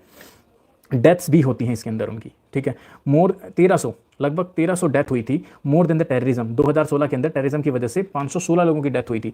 और मैनुअल स्कैवेंजर्स की कितनी डेथ हुई थी? 1300 एज पर सफाई कर्मचारी एसोसिएशन, सफाई कर्मचारी आंदोलन, इनके अकॉर्डिंगली 1300 से भी ज़्यादा आपके जो मैनुअल स्कैवेंजर्स हैं इनकी डेथ हुई थी। सो सी, ये कितनी बड़ी प्रॉब्लम है, but it never get in the limelight, या फिर लाइमलाइट को बोले, ये कभी लाइट के अंदर ही नहीं आते। लाइम को तो छोड़ो, ये लाइट के अंदर भी नहीं आते।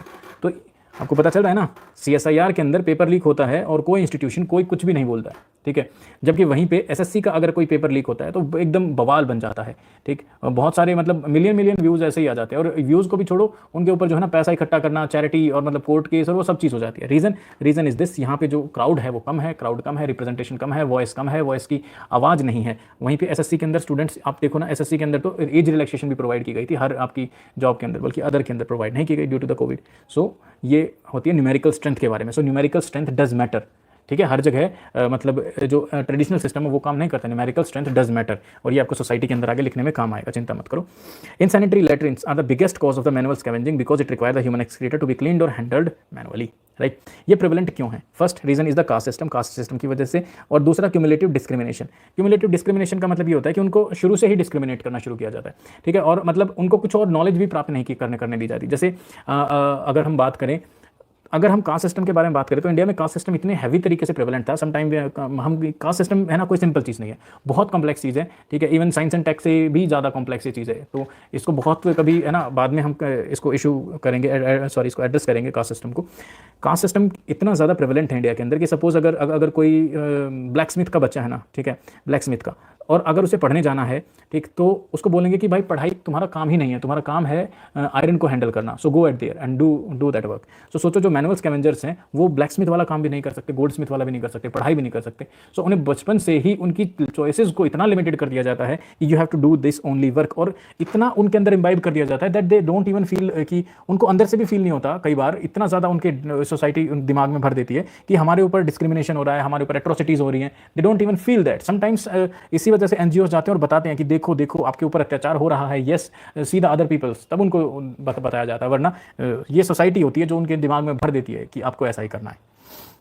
देन अब्सेंस ऑफ डेटा का कमाल देखना अब ये इंडिया का, ठीक है।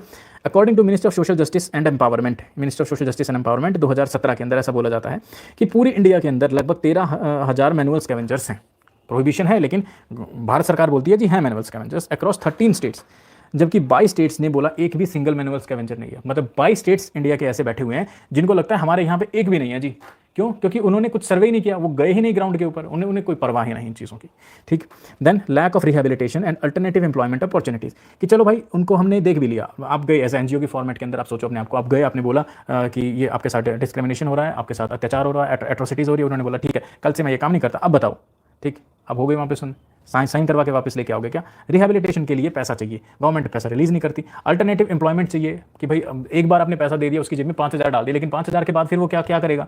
तो उसके लिए कुछ अल्टरनेटिव एम्प्लॉयमेंट अपॉर्चुनिटीज़ होनी चाहिए। और भारत सरकार यहाँ मरी पड़ी है कि अल्टरनेटिव एम्प्लॉयमेंट अपॉर्चुनिटीज़ उनके लिए तो तब क्रिएट करे ना, नॉर्मल मास तक के लिए जो है ना एम्प्लॉयमेंट अपॉर्चुनिटीज़ क्रिएट नहीं कर पा रही है गवर्नमेंट। हमने देखा था स्किल डेवलपमेंट के अंदर, राइट।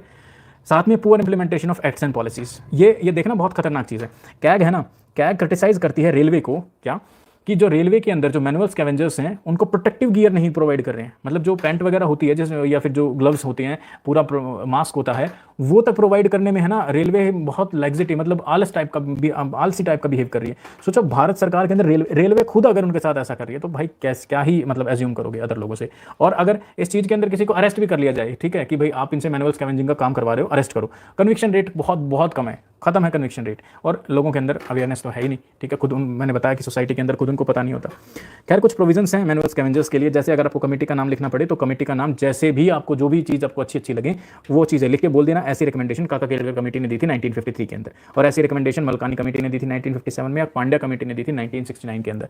देखो कई बार ना मतलब मुझे लगता है कि मेरा यूट्यूब चैनल इतना बड़ा और प्रसिद्ध नहीं है, तो इस चैनल को जो यूपीएससी या आपके अदर जो बॉडीज़ के लोग हैं वो नहीं देख रहे होंगे, तो अभी तक उनके पास ये ट्रिक नहीं गई होगी कि लोग ऐसा भी ब्लफ करते हैं। पता होगा हल्का फुल्का उनको, बट आप ऐसा ब्लफ करना ही पड़ेगा, क्योंकि आप कैसे इन कमिटीज़ के रिकमेंडेशन को याद रखोगे।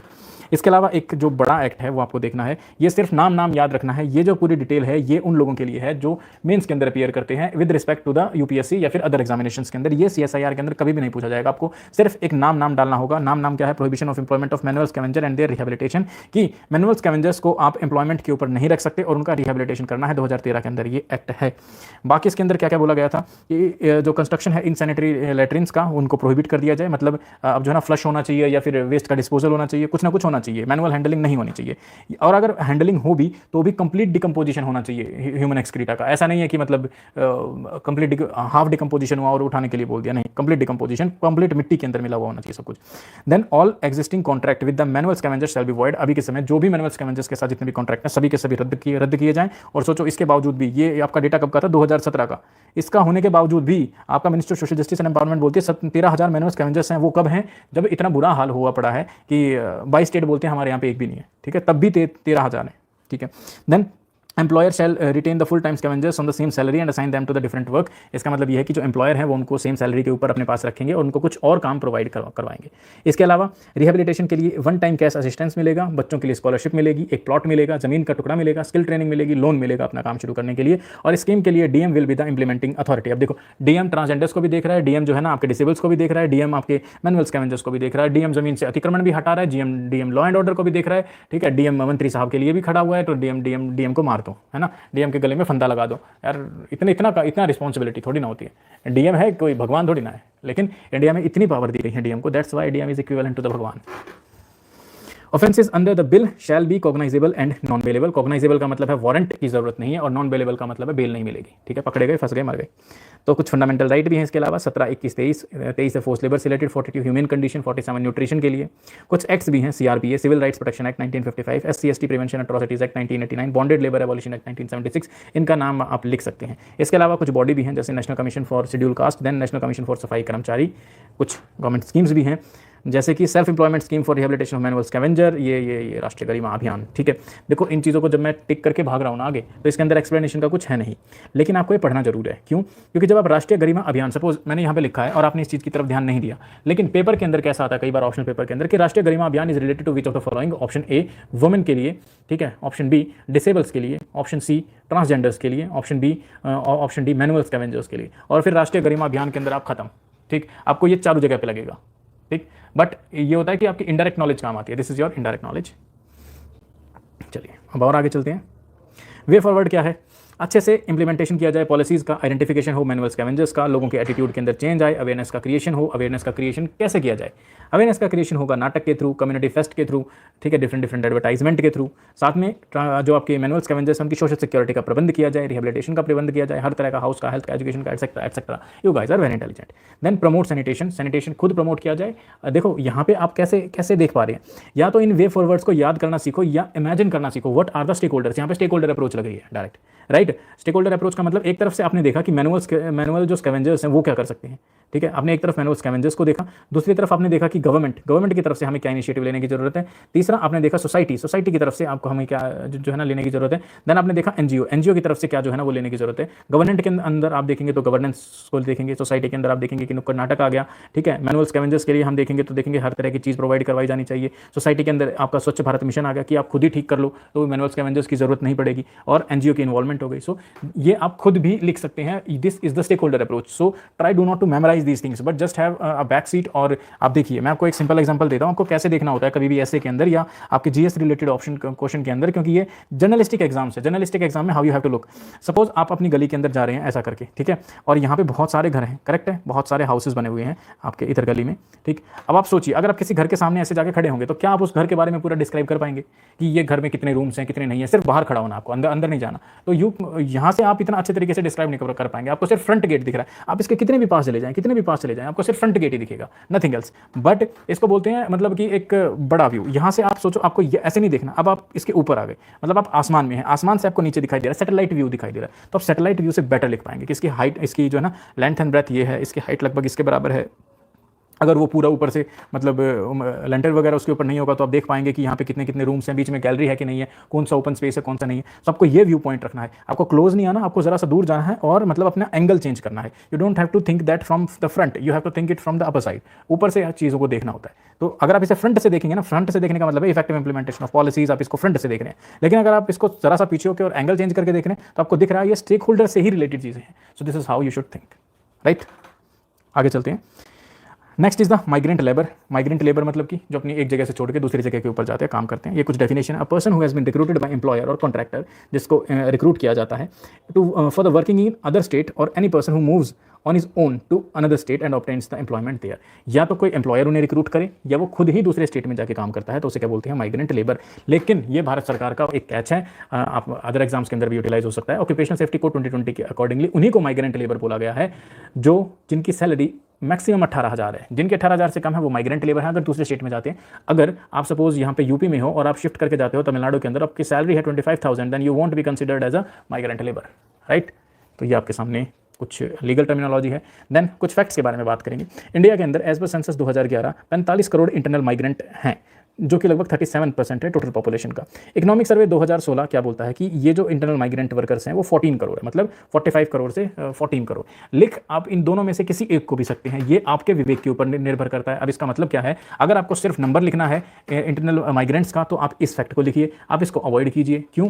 क्योंकि आपको ये दिखाना कि ज़्यादा वर्कर्स मतलब ज़्यादा इंटरनल जो है ना आपके इंटरनल जो है ना माइग्रेंट्स हैं इंडिया के अंदर। लेकिन अगर आपको ये दिखाना है कि अच्छी स्कीम की है गवर्नमेंट ने, रीजनल डिस्पैरिटी को कम करने के अंदर किया है, तो आप इस डेटा को दिखाइए। तब आप इन दोनों को साथ में लेके जाएंगे तो आप एक मतलब अदर व्यू पॉइंट प्रेजेंट करेंगे। सेम जैसे आपके जो प्रोमिनेंट न्यूज़पेपर्स हैं उनके आर्टिकल्स में सेम चीज़ें ही बोली जाती हैं कि अगर किसी को ये दिखाना है ना, सपोज मान लो इंडिया की इकोनॉमी ऐसे ऐसे चल रही है, ठीक है, इंडिया का इकोनॉमी कभी भी ऐसे नहीं चलेगी बूम के अंदर, तो जो गवर्नमेंट के फेवर में होगा ना वो सिर्फ इस डेटा को दिखाएगा, इसको दिखाएगा, इसको दिखाएगा, वो कभी भी इस डेटा को रिप्रेजेंट नहीं करेगा। लेकिन जो इनके कॉन्ट्राडिक्टरी व्यू पॉइंट वाले हैं वो कौन सा डेटा बताएंगे, वो सिर्फ ये वाले डेटा बताएंगे कि यहाँ से फॉल हुई, फिर यहाँ से फॉल हुई, फिर यहाँ से फॉल हुई। दोनों के ही आपको व्यू पॉइंट लग के ऐसा लगेगा, एक को लग के तो कि गवर्नमेंट भाई बेतहाशा बढ़िया काम कर रही है, दूसरे को लग के गवर्नमेंट निकम्मी है। रियल में क्या है, this is the true picture, ठीक है। Unless you see the true picture you can't do anything, ठीक है। बट ये क्या है, ये another hacker to be unethical, ठीक। जब आपको पेपर के अंदर जाना है और आपको अपना व्यू पॉइंट प्रेजेंट करना है, तो अगर आपको पॉजिटिव व्यू पॉइंट प्रेजेंट करना है then you have to follow this thing, right.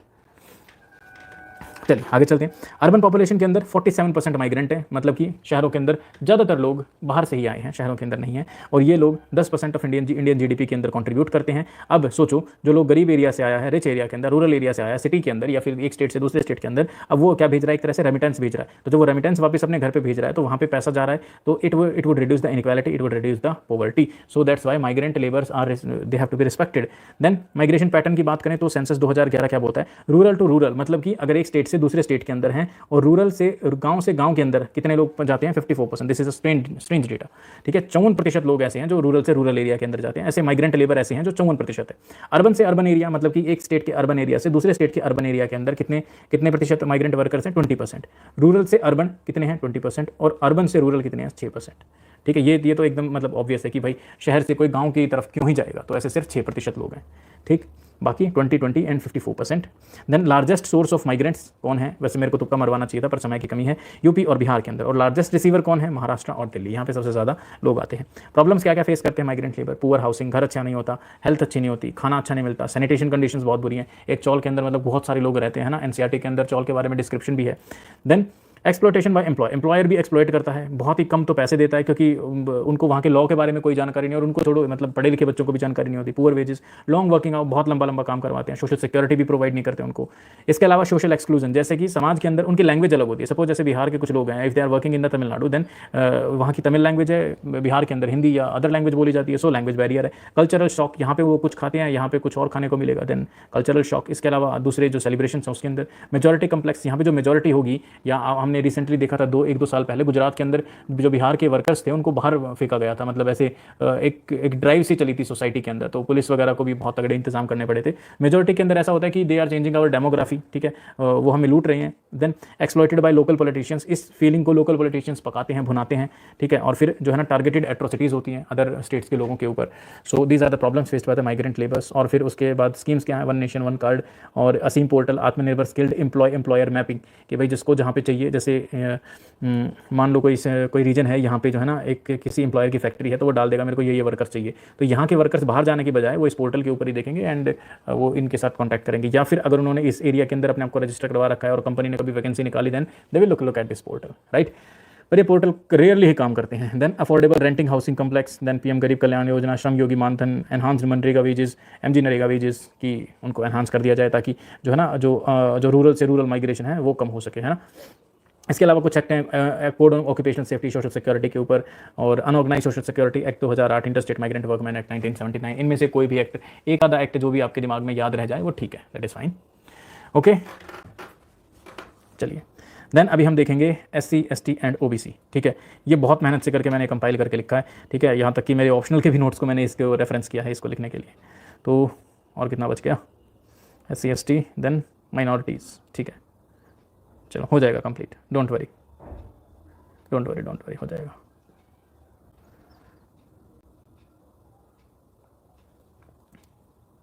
चलो या ब्रेक चाहिए 1-2 मिनट का, कंटिन्यू करें या ब्रेक चाहिए?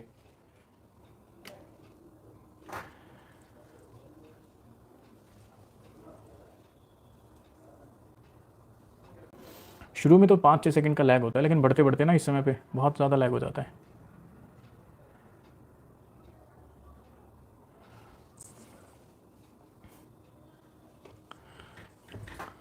हाँ, मैंने अपनी वीडियो अभी ऑन करके देखी है तो काफ़ी लैग है। ठीक है, चलो शुरू करते हैं अपना। SC ST और OBC से रिलेटेड चीज़ों को हम देखते हैं। डेफिनेशन क्या है, थोड़ा सा आराम से चलेंगे समझते हुए। डेफिनेशन क्या है, SC की देखेंगे डेफिनेशन, ST की देखेंगे और फिर OBC की डेफिनेशन देखेंगे। ठीक है, SC की डेफिनेशन देखते हैं। Schedule caste, these are the specific caste या फिर वो कम्युनिटीज़ जो कि हिस्टोरिकली डिसएडवांटेज्ड रही हैं या मार्जिनलाइज्ड रही हैं due to the social, economical and educational backwardness. ठीक है, and these caste are listed in article 341 of the constitution of India. तो इन्हें क्या बोलते हैं हम, SC, simple. Rural to rural 54% is a migration और the percentage of migrant worker, ये वो है PK। हाँ, माइग्रेशन मैरिज की वजह से भी होता है। जैसे कि रूरल टू रूरल का माइग्रेशन है कि अगर मान लो 100 लोग माइग्रेट करते हैं एक स्टेट से दूसरे स्टेट के अंदर, तो उनमें से 54% वो लोग होते हैं जो रूरल एरिया से रूरल एरिया के अंदर माइग्रेट करते हैं। Out of 100 migrants 54 are those जो रूरल से रूरल एरिया के अंदर माइग्रेट करते हैं, one state to another state. चलिए अब ST को देखते हैं। ST, these are the developmentally या फिर historically social group that are existing before the development of the nation states और outside them. This is a very crucial definition. What is the meaning of this definition? So total migration, yes, out of total migration. अच्छा, ST का मतलब क्या है sir? ST का मतलब, ठीक है, समझो इसको। ठीक, लोग पता नहीं अपनी तरफ से कुछ कुछ डेफिनेशन बना के चिपका के आ जाते हैं। ST are the developmentally historically वो सोशल ग्रुप हैं, these are the social groups जो कि नेशन स्टेट्स बनने से पहले से मौजूद थे। ठीक है, उनके पहले से मौजूद थे या इनके बाहर मौजूद थे। ठीक है, नेशन स्टेट्स का मतलब क्या होता है? Nation is a feeling. ठीक है, country is a boundary, nation is a feeling. ठीक है, नेशन और कंट्री, फर्क पता है दोनों के बीच में? कंट्री जो, अगर मैंने ये एरिया बोल दिया, ये क्या है? कंट्री। और मान लो यहाँ के लोग भी अपने आप को इसका भाग मानते हैं, so this is a nation, मतलब ये वाला नेशन और ये वाला नेशन, अगर ये भी मानते हैं तो ये वाला complete nation. So nation is a feeling and country is a boundary. ठीक है, तो ये ST जो लोग हैं वो कौन थे? शेड्यूल्ड ट्राइब्स कौन है? कौन थे नहीं, कौन है? It is a social group जो कि नेशन स्टेट्स भारत बनने से भी पहले से थे। ये अपने मतलब जंगलों के अंदर मौजूद थे या अपने किसी एरिया के अंदर मौजूद थे, outside the nation state. These are the ST and they are dependent on their land for their livelihood. Largely अपने आप में सेल्फ सफिशिएंट थे, इंटीग्रेट नहीं थे, मतलब दूसरे लोगों के साथ कॉन्टैक्ट में नहीं थे। So that's why they are not integrated with the national society. बहुत लेट में जाके इनको पता चला कि मतलब इंडिया इज़ अ पार्ट, या फिर मतलब स्लो इंटीग्रेशन होता है। इसके बारे में भी हम कभी बाद में बात करेंगे, बहुत मतलब अच्छी डिबेट है इसके बारे में, ST के बारे में भी। एक्चुअली मैं यहाँ पे आपको एक छोटा सा सिंपल सा एग्जांपल देता हूँ। इंडिया के अंदर आपको पता है Jawaharlal Nehru ji was in favour of the heavy industrialisation की, बहुत तगड़ा इंडस्ट्रियलाइजेशन किया जा सके, जिसके लिए डिफॉरेस्टेशन की जरूरत थी। और जब डिफॉरेस्टेशन की जरूरत हुई तो आपको पता है, यहाँ पे हम आगे डेटा में भी देंगे कि 70% of minerals are been in the forest. 70% mineral जो है ना वो फॉरेस्ट लैंड के अंदर है या ट्राइबल लैंड के अंदर है। तो प्रॉब्लम क्या हुई, जब इनका डिफॉरेस्टेशन किया गया तो डायरेक्टली ट्राइबल्स के साथ कॉन्टैक्ट में आए। तो नेहरू जी ये बोलते हैं कि someone have to sacrifice for the development of the nation. Nehru ji क्या बोलते हैं? समवन हैव टू सैक्रिफाइस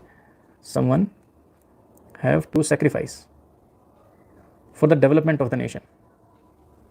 किसी ना किसी को तो सेक्रीफाइस करना ही पड़ेगा। लेकिन वहाँ पे हमारे MNS थे, MNS मतलब M. श्रीनिवास जी, वो ऐसा बोलते हैं कि ठीक है, आपकी बात मान लेते हैं, someone has to sacrifice for the development of nation, but give the answer of one question, who is sacrificing? कौन सैक्रिफाइस कर रहा है? एंड फॉर हुम, किसके लिए सैक्रिफाइस कर रहा है? जैसे ही ये क्वेश्चन पूछा गया, Nehru ji became silent. What to do? कौन सैक्रिफाइस कर रहा है? ट्राइबल्स। और किसके लिए सैक्रिफाइस कर रहे हैं? मेनलैंड के लिए। ठीक है, उनका तो उत्थान हो ही नहीं रहा। खैर, उनका यूनिक कल्चर होता है, सोशल, उनका खुद का सोशल फिनोमिना अलग होता है, पॉलिटिकल एंटिटी भी उनकी अलग ही होती है। कॉन्स्टिट्यूशनली अगर बात करें ST की, तो आर्टिकल 366 का सबसेक्शन 25 डिफाइन करता है ST को, दीज आर द कम्युनिटीज़। ये वो कम्युनिटीज़ हैं, डिफाइन नहीं किया हुआ, ये लीगल सिस्टम है। ठीक है, इंडिया का कॉन्स्टिट्यूशन है, क्या बोलता है कि ये वो कम्युनिटीज़ हैं जिनका नाम आर्टिकल 342 में लिखा गया है। तो ऐसा मेरे को कई बार ऐसे बहुत सारे सेक्शन सब सेक्शन है, मेरे को लगता है यार ऐसा क्यों लिखते हैं? ठीक है, मतलब इतना कॉम्प्लेक्स बनाने की क्या जरूरत है? सिंपल बोल देते आर्टिकल 342 के अंदर डिफाइंड है और आर्टिकल 342 के अंदर लिस्ट लिख देते। और आर्टिकल 342 में क्या लिखा गया है? इन ट्राइब्स के नाम लिखे गए हैं। ठीक है, आर्टिकल 366 डिफाइन करता है। अभी प्रॉब्लम कहाँ पे मारेंगे? प्रॉब्लम ऐसे मारेंगे, क्वेश्चन आ जाएगा UPSC के अंदर या किसी अदर एग्जामिनेशन के अंदर कि Indian constitution define the schedule tribes. अब लड़ मरो इसके ऊपर, ठीक है, कि डिफाइन है कि नहीं है। ठीक, लीगल वे के अंदर अगर आप जाके देखोगे लाइन वर्ड टू वर्ड के अंदर तो दे डिफाइंड ST, बट अगर इसका मतलब समझोगे तो ST डिफाइंड ही नहीं है। कर लो क्या करोगे, लड़ो मरो। ठीक, पता नहीं क्यों ये चीज़ें बना के छाप देते हैं। आर्टिकल 342 के अंदर ट्राइब्स के बारे में बताया हुआ है। और एक community declare ST in a state need not to be in the another state. अगर कोई कम्युनिटी एक ST है किसी स्टेट के अंदर, वो अदर स्टेट के अंदर ST हो भी सकती है, नहीं भी हो सकती। कैरेक्टरिस्टिक्स क्या होते हैं एसटी के? सबसे पहली बार लोकोर कमेटी ने बनाए थे 1965 के अंदर। क्या ये याद करने की जरूरत है for CSIR? Nope, but this is important for your other GS answer writing, वहां पे ये इंपॉर्टेंट हो जाती है, वहां पे आपको इनका मेंशनिंग करना पड़ सकता है, इंटरव्यू के अंदर आपको इनका मेंशनिंग करना पड़ सकता है, so that's why this is the thing. Then next is first led by the Lokur committee 1965, geographical isolation, shyness of the contact, ये जो है ना ज्योग्राफिकली आइसोलेट रहते हैं और इस वजह से दूसरे लोगों के साथ कम्युनिकेट करने में थोड़ा शर्माते हैं, इनका खुद का अलग कल्चर होता है and they are the backward, ठीक है। और इन्हीं से थोड़ा सा और बैकवर्ड एसटी के अंदर भी जो फर्दर मोर बैकवर्ड हैं, they are the PVTGs, primitive vulnerable tribal group, ये 75 है नंबर के अंदर। डेफिनेशन इनको फुल नेम इस वजह से नहीं लिखी कि ये जो है ना चीज़ आपको नेट पे सर्च करोगे तब मिल जाएगा, पर्टिकुलरली वल्नरेबल ट्राइबल ग्रुप, ठीक है। देन प्री एग्रीकल्चरल लेवल होता है इनकी टेक्नोलॉजी का कि स्लैश एंड बर्न टाइप की टेक्निक का यूज़ करते हैं, जैसे आपके हल होते हैं उन चीज़ों का थोड़ा यूज़ नहीं करते हैं, मतलब एग्रीकल्चरल लेवल से भी बहुत प्रिमिटिव टेक्नोलॉजी का यूज़ करते हैं। तो इसकी वजह से इनकी इकोनॉमी एडवांस होगी कि बेसिक होगी, बहुत बेसिक लेवल क्या होती है, सब्सिस्टेंस लेवल की होती है, सिर्फ अपने आप का भरण पोषण करने के लिए। और इनकी जो पॉपुलेशन है वो या तो स्टेगनेंट रहती है या डिक्लाइनिंग के ऊपर होती है, और एक्सट्रीम लो लिटरेसी है। सो जिस ट्राइब के अंदर ये फीचर देखने को मिलते हैं उन्हें डिक्लेयर किया जाता है PVTG, and these are 75 in number. बात करें OBC के अंदर, तो OBC को डिफाइन कहीं पे भी नहीं किया गया है, नॉट एक्सप्लिसिटली, मतलब ऐसा ओपन होकर कहीं भी नहीं बोला गया है, बट मेंशन किया गया article 15 sub clause 4, 16 sub clause 4 के अंदर। NCBC, national commission for backward classes, ये 1993 के अंदर बना था, 14 अगस्त 1993 में, बट इसको कॉन्स्टिट्यूशनल जो है ना बॉडी का दर्जा मिला 102 कॉन्स्टिट्यूशनल अमेंडमेंट एक्ट 2018 के तहत। और इन्होंने क्या बताया, 5013 कास्ट हैं इंडिया की सेंट्रल लिस्ट ऑफ OBC के अंदर, ठीक है। सो ये कुछ डेटा है आपका। क्या ये डेटा आपका CSIR के अंदर यूटिलाइजेबल है? No, this data is not utilisable for your CSIR, but why I am telling you, जो CSIR वाले हैं वो इसको मतलब ऐसे कोई भी पेन लेना या पेंसिल लेना, प्रेफरेबली मैं पेंसिल कहूँगा, तो इनको ऐसा करके ऐसे काट देना ताकि आप रिवीजन करते समय इनको छोड़ दें। लेकिन जो अदर लोग हैं जो मेंस के अंदर प्रिपेयर करेंगे उनके लिए ये रामबाण है, उनको वहाँ पर लिखना पड़ेगा। तो इस वजह से ये चीज़ मैंने मैंशन की है, क्योंकि मैंने बोला था कि ये होलिस्टिक है, हर इंसान के लिए ये चीज़ होगी, आपको कहीं और जाने की जरूरत नहीं पड़ेगी अपने मेंस के लिए, कुछ भी अदर चीज़ उठाने की जरूरत नहीं पड़ेगी, जितने नोट्स होंगे सिर्फ इन्हें उठाओ, रट्टा मारो, काम खत्म, ठीक है। कुछ फैक्ट बात करते हैं एससी से रिलेटेड। तो एससी की पॉपुलेशन 2001 के सेंसस के अकॉर्डिंग थी 16.1%, 2011 के अकॉर्डिंग हुई 16.6%, बड़ी है, अच्छी बात है। ज़्यादातर एसटी शेड्यूल कास्ट जो है वो 74% जो है वो रूरल एरियाज़ के अंदर है, अर्बन एरियाज़ के अंदर बहुत ही कम है। सेक्स रेशियो इनका 945 है, ऑल इंडिया का सेक्स रेशियो 943 है, तो यहाँ पे सेक्स रेशियो शेड्यूल कास्ट के अंदर ज़रा सा अच्छा है, ज़रा सा ही मार्जिनली अच्छा है।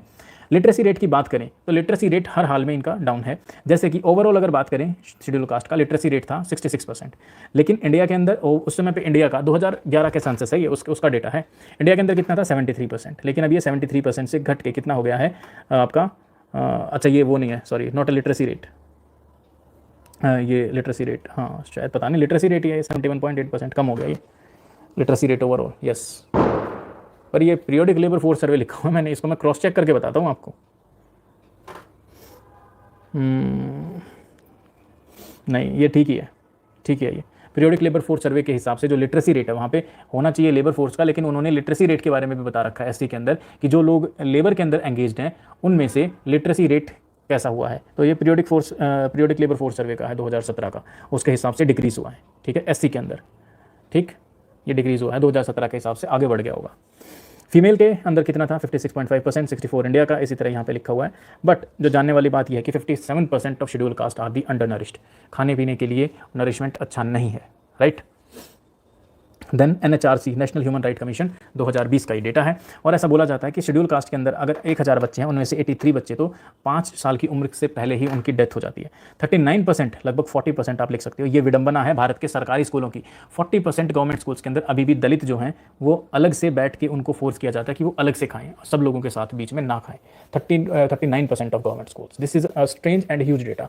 अभी भी मतलब कितना ही बोल लो, लेकिन ग्राउंड लेवल के ऊपर उतना बढ़िया काम हो नहीं रहा जितना दिखाया जाता है।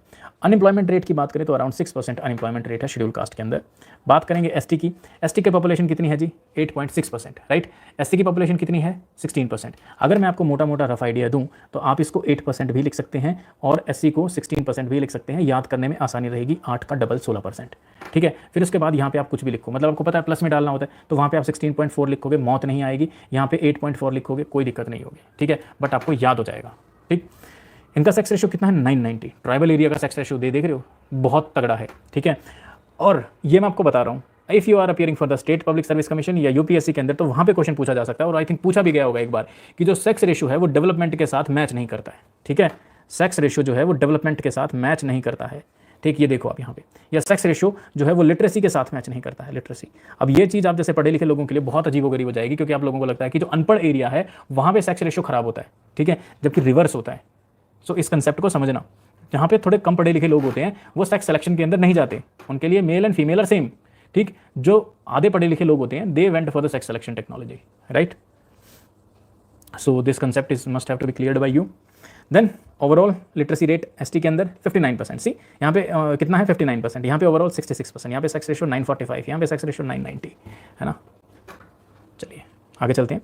फीमेल्स आर 50%, मेल के अंदर 68.5 और पीरियोडिक लेबर फोर्स सर्वे 2017 के अनुसार शेड्यूल्ड ट्राइब्स के अंदर 70% लिटरेसी रेट बढ़ा है। तो जब आप गवर्नमेंट स्कीम्स के बारे में लिखेंगे तो ये मैंने पहले भी बताया, बार बार चिल्ला के यही बोलता हूँ कि you must know how to write the data which is been known to you.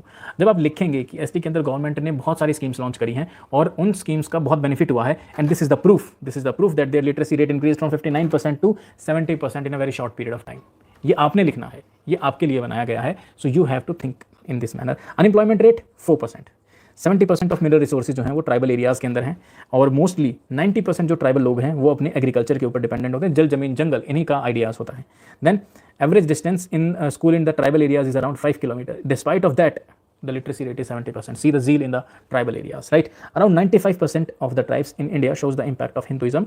42 tribal जो इंडिया की ट्राइबल लैंग्वेजेस हैं वो क्रिटिकली एंडेंजर्ड हैं, एकदम मतलब मुहाने पर हैं, और 5 लैंग्वेजेस ऐसी हैं ट्राइबल लैंग्वेजेस जो ऑलरेडी एक्सटिंक्ट हो चुकी हैं, या फिर जिनके एक एक स्पीकर बचे हुए हैं। So this is the phenomena of the scheduled tribes. Then हम आगे बात करते हैं ओबीसी के बारे में। ओबीसी की पॉपुलेशन है 42.2% के अराउंड जो है ओबीसी की पॉपुलेशन है। सेक्स रेशियो अराउंड 940 के अराउंड ही है, nothing something strange. But literacy rate 77% है as per periodic labour force survey 2017 के अराउंड। अनएम्प्लॉयमेंट रेट 6% है। जनरली बाकी जो मेन स्ट्रीम है उसके इक्विवेलेंट ही है। अक्रॉस द बाउंड्री मतलब जो SC/ST के अलावा जो पॉइंट है वो देखते हैं, जैसे पॉवर्टी, गरीबी सबसे ज़्यादा किसके अंदर है? ST के अंदर। देख रहे हो, पॉवर्टी को लिंक कर सकते हैं आप सेक्स रेशियो के साथ। ये चीज़ें क्या होती हैं, ये आपके समझने की होती हैं और ये लिखने की होती हैं। ये वो एनालॉजीज़ हैं, ये वो एनेक्डोट्स हैं, ये वो आपकी चीज़ें हैं जो एग्जामिनर को सोचने पे मजबूर कर देंगे कि यस ही उसको ही और शी उसे पता है, इम्बाइब है, ठीक है, उसने पढ़ा जिया है इस टॉपिक को।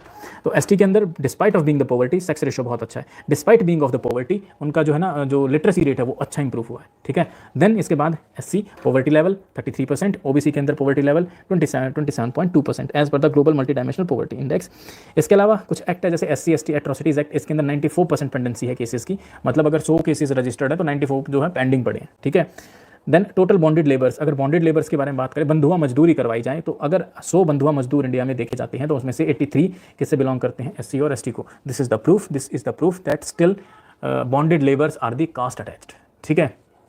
Then out of totally displaced population, अगर लोगों को एक जगह से दूसरी जगह पे विस्थापन किया जाता है तो उसमें से 40% कौन होते हैं? ST, 20% SC और 20% OBC। मतलब समझो 80% तो आपके जो है ना वल्नरेबल एरियाज़ के लोग होते हैं और सिर्फ 20% ही आपके अदर जो है ना लोग हैं।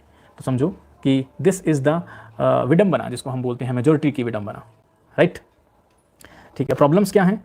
प्रॉब्लम्स देखते हैं। सोशल एक्सक्लूजन, समाज से बहिष्कृत टाइप का किया जाता है, चीज़ों को टच नहीं करने दिया जाता, ठीक है। और मतलब बाकी बहुत सारी चीज़ें इनके पास नहीं होती, जैसे हेल्थ एंड न्यूट्रिशन, है ना। नेक्स्ट मैंने क्या बताया था? एजुकेशन और स्किल को साथ में रखना, और जिसकी वजह से ह्यूमन डेवलपमेंट क्या होगा? पुअर। इसके साथ में वेलफेयर स्कीम्स को प्राप्त नहीं कर सकते, टेक्नोलॉजी को नहीं, पब्लिक ऑफिस में नहीं जा सकते। देन पुअर इंटीग्रेशन, बाकी देश के साथ अच्छा इंटीग्रेशन नहीं होता, सबका अलग अपना अपना कल्चर है, अलग अलग अपनी अपनी लैंग्वेज है और अनटचेबिलिटी नाम का राक्षस मौजूद है। इसके अलावा जो अर्बनाइजेशन और इंडस्ट्रियलाइजेशन हुई है उसने और ज़्यादा शोषण किया है। कई बार आप ये लिख सकते हैं अपने हिसाब से कि ज़्यादा शोषण हुआ है, आप ये भी लिख सकते हैं कि कम शोषण हुआ है। अब अपॉर्चुनिटीज़ ज़्यादा प्रोवाइड की जाती हैं due to the urbanisation and industrialisation. और ज़्यादा कैसे लिख सकते हैं कि बहुत सारे लोग हैं तो उनको बहुत मीनियल वेजेस के ऊपर बहुत मीनियल वर्क्स प्रोवाइड किए जाते हैं, प्रमोशनल जो चीज़ें हैं वो मिलती ही नहीं। Despite of having the skills they are being forced to do the unskilled job, ठीक है।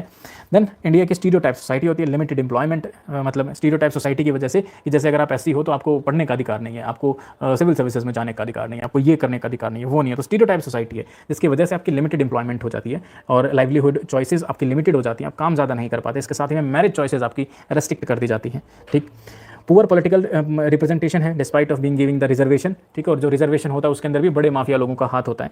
पुअर गवर्नेंस, बहुत अच्छी तरह से इंप्लीमेंटेशन नहीं हो रहा है 73 74 कॉन्स्टिट्यूशनल अमेंडमेंट एक्ट का। लैंड एलियनेशन, जमीन जा रही है, लैंड फ्रेगमेंटेशन, जमीन टूट रही है उनके हाथों से, ठीक है। डेवलपमेंटल डिस्प्लेसमेंट की बांध बनाने के नाम के ऊपर, वाइल्ड लाइफ सेंचुरी के ऊपर, इरीगेशन प्रोजेक्ट के ऊपर, अर्बनाइजेशन, माइनिंग, इंडस्ट्रियलाइजेशन, सब के नाम के ऊपर इनको अपनी जगह से विस्थापन किया जाता है। और आपको पता है ना, विस्थापन के अंदर 40% पीपल्स आर दी एसटीज, ठीक है, दे सफर द मोस्ट। देन गरीबी होती है, गरीबी से पार पाने के लिए लोन लेते हैं तो इंडेप्टनेस, कर्जा सिर के ऊपर चढ़ता है। जब कर्जा नहीं चुकाया जाता तो बंधुआ मजदूरी करनी पड़ती है। जब वहाँ से भी बात नहीं बनती तो घर के बाकी लोगों को दूसरे राज्य के अंदर जाके जो है ना माइग्रेंट लेबर का काम करना पड़ता है, ठीक है। देन पुअर इंफ्रास्ट्रक्चर, बहुत बेकार इंफ्रास्ट्रक्चर होता है, इसी की वजह से तो हेल्थ एजुकेशन अच्छा नहीं होता। गवर्नेंस घटिया है, सेंट्रल गवर्नमेंट कुछ काम नहीं करती, स्टेट गवर्नमेंट को लेना देना ही नहीं है। लोकल गवर्नेंस के अंदर हमने पहले ही बात किया, कुछ भी नहीं। फॉरेस्ट ऑफिशियल्स और ज़्यादा प्रताड़ित करते हैं। देखने के लिए कोई है ना, एक मूवी है साउथ की कसम हिंदुस्तान की, बहुत पहले आई थी जी सिनेमा के ऊपर, मैंने देखा था टीवी के ऊपर, बहुत अच्छी मूवी है। फॉरेस्ट ऑफिशियल्स आर लाइक, मतलब मैं आपको एक स्ट्रेंज चीज़ बताता हूँ। पता है आपको, आईएफएस का एग्जाम होता है, इंडियन फॉरेस्ट सर्विस के लिए एग्जामिनेशन होता है, सेम सिविल सर्विसेज वाला। वहाँ पे इंग्लिश के जो मार्क्स हैं वो कंपलसरी हैं। इंग्लिश का एक पेपर होता है और उसके मार्क्स काउंट किए जाते हैं। उनको सर्व किसको करना है? द डाउन ट्रॉडन, ठीक है, जो बेस है इंडिया का, उनको सर्व करना है। एंड दे और उनको क्या पता होनी चाहिए? ऑफिसर्स को इंग्लिश पता होनी चाहिए। अरे भाई खत्म हो यार, बिल्कुल थोड़ा सा भी। हाँ, कांतारा मूवी में भी दिखाया गया है। देन पुलिस, सब आपस में मिले हुए हैं ना। Then poor rehabilitation policy, then lack of coordination और अवेयरनेस। ये तो सब एंड में लिखना होता है, ये वाला पॉइंट, ठीक है। चलिए गवर्नमेंट के कुछ इनिशिएटिव्स देखते हैं। ये गवर्नमेंट के इनिशिएटिव एजुकेशन के लिए, प्री मैट्रिक स्कॉलरशिप, ये सारे गवर्नमेंट के इनिशिएटिव्स हैं। आराम से इसको देख लेना। ये सारे इनिशिएटिव्स आपको नहीं लिखने। जब आप पेपर में लिखेंगे कि एससी के लिए बहुत अच्छे अच्छे काम किए गए हैं, तो आपको क्या क्या लिखना है? National fellowship scheme, pre matric scholarship, बस, ठीक है। ज़्यादा लेंथ और डिटेल के अंदर नहीं जाना। लेकिन अगर मान लो मौत आ गई जो है ना एग्जामिनर को, उसने बोल दिया सिर्फ एससी के ऊपर लिखना है, तब आपको ये सारे के सारे पॉइंट डालने हैं। वरना अगर माइनॉरिटी सेक्शन के अंदर लिखा गया या फिर शेड्यूल ट्राइब को इकट्ठा मिक्स करके अगर कोई थीम बनती है, तब आपको इस तरीके से एक एक चीज़ दो चीज़ मेंशन करनी है, वरना आप एक्सीड कर जाओगे अपनी वर्ड लिमिट को, राइट। देन इसी तरह एसटी के लिए है ईएमआरएस, मतलब एकलव्य मॉडल रेजिडेंशियल स्कूल। कुछ स्कॉलरशिप स्कीम है, वन बंधु कल्याण योजना, बहुत अच्छे से मैंने इनको अरेंज किया हुआ, क्रोनोलॉजिकली याद करने के अंदर भी आपको दिक्कत नहीं होगी, ठीक है। गोल्ड प्रोग्राम हम पहले से देख चुके हैं। गो ट्राइब कैंपेन, ट्राइफेड की CSR, corporate social responsibility activities, ठीक है। इसी तरह एससी के बारे में है, एससी के बारे में कमीशन है। इन दोनों कमीशन को आप वैसे भी मेंशन कर सकते हो। 1953 के अंदर पहला कमीशन बना था, काका केलकर कमीशन, ठीक है। ये आपका प्रीलिम्स के अंदर भी काम आएगा, पढ़ लिया करो थोड़ा बहुत। 1978 के अंदर मंडल कमीशन रिपोर्ट आई थी 1980 के अंदर। एनसीबीसी, अभी मैंने कुछ देर पहले बताया था, national commission for backward classes been established in 1993 and in 2018 as per the 102 constitutional amendment act it has been declared as the constitutional body. Then welfare measures पर इस बॉडी का नाम बहुत अच्छे से याद रखना, इसको आप कहीं पे भी चिपका सकते हो और अपना मन मर्जी का जो भी स्कीम बना के इसके नाम पे बिल फाड़ दो। नाम क्या है इसका? National backward classes finance and development corporation. Education के लिए ये स्कीम्स चलाती है, ये सभी इन्हीं की स्कीम्स हैं। स्किल डेवलपमेंट के लिए सभी इसने ये स्कीम चला रखी है, ठीक है। और ये सारी स्कीम्स है। इसके अलावा कुछ ऐसे सेफ गार्ड जो सबके लिए हैं कॉन्स्टिट्यूशन, मतलब SC ST OBC माइनॉरिटी सबके लिए, वो क्या है? आपके फंडामेंटल राइट 15 16 17 18 19 21 23 34 29 और 30, ठीक है। इसके अलावा यहाँ पे 34 नहीं आएगा जी, 24 आएगा, 24 आएगा, इसको करेक्ट कर लेना। दैन DPSP के अंदर article 38 47 42 fundamental duties, ST ST prevention act, civil right protection act, reservation, education, jobs के अंदर, पॉलिटिक्स के अंदर, और कुछ दूसरी वेलफेयर स्कीम्स जैसे कि आयुष्मान भारत, ब्ला ब्ला ब्ला ब्ला। लेकिन जब अगर आपसे पूछा जाए SC और ST के लिए वेलफेयर और उत्थान के लिए क्या क्या चीज़ें की गई हैं, so you have to be specific, then you have to be journalistic, ठीक है। सबसे पहले अगर आपने आयुष्मान भारत लिख दिया ना हेल्थ के लिए, तो पकड़ के पीटा जाएगा, ठीक है। ये एक्सपेक्टेशन मैं आपसे नहीं रखता, बाकी चीज़ों से, मतलब बाकी स्टूडेंट्स से रख लेते हैं, ठीक है। आप लिखेंगे Swasthya portal is been launched for specially for them 1000 spring initiative, ठीक है। Access to the safe and adequate water. So ये आपके प्रीलिम्स के अंदर भी काम आएंगे, अदर एग्जाम्स के अंदर भी काम आएंगे। बाकी सब छोड़ गए हैं ना। चलो इसके बाद कुछ कोट्स हैं, और ठीक है, कोर्स क्या क्या है इनको आप यूटिलाइज कर सकते हैं। MKG क्या बोलते हैं? मोहनदास करमचंद गांधी जी क्या बोलते हैं? I understand democracy as something that gives the weak the same chances as the strong, जो वीक को सेम चांसेस देता है जैसे कि स्ट्रॉन्ग पर्सन होता है। Civilisation is to be judged by the treatment of the minorities. एक civilisation को मैं ऐसे जज करता हूँ कि अपने माइनॉरिटीज के साथ कैसा ट्रीटमेंट करता है, राइट। देन आगे बढ़ते हैं। भीमराव अम्बेडकर जी, उन्होंने कुछ ऐसा बोला था कि political democracy can not last unless it lies the base of the social democracy, कि पॉलिटिकल डेमोक्रेसी तब तक नहीं बन सकती जब तक उसके बेस के अंदर सोशल डेमोक्रेसी नहीं है। सोशल डेमोक्रेसी का मतलब है जब तक अगर इंक्लूसिविटी नहीं है, जब तक हर कास्ट कम्युनिटी के लोग यहाँ पे मिलकर नहीं रहते हैं, तब तक आप पॉलिटिकल डेमोक्रेसी को इंश्योर कर ही नहीं सकते। Caste is not just a division of labour, it is a division of labourers. Albert Camus क्या बोलते हैं? Democracy is not the law of the majority but the protection of minority. Martin Luther King बोलते हैं in matter of conscience the law of majority has no place. अगर आपके अंदर आत्मा है तो आपको जो है लॉ ऑफ मेजॉरिटी का कोई भी जगह नहीं है, राइट। देन माइनॉरिटी, यहाँ पे दो माइनॉरिटीज़ हैं, एक रिलीजियस माइनॉरिटी है और एक लिंग्विस्टिक माइनॉरिटी भी है, ठीक है। ये रही आपकी लिंग्विस्टिक माइनॉरिटी, ठीक है, लिंग्विस्टिक माइनॉरिटी का अभी कंप्लीट करवाऊँ या अलग से एक वीडियो बना के डाल दूँ? थक गए सारे के सारे, है ना, अलग से। ठीक है, चलिए हम इसको अलग से वीडियो बना के डाल देता हूँ, लिंग्विस्टिक माइनॉरिटी और रिलीजियस माइनॉरिटी के ऊपर, और इसी के साथ आपका जो है सेशन होता है कंप्लीट।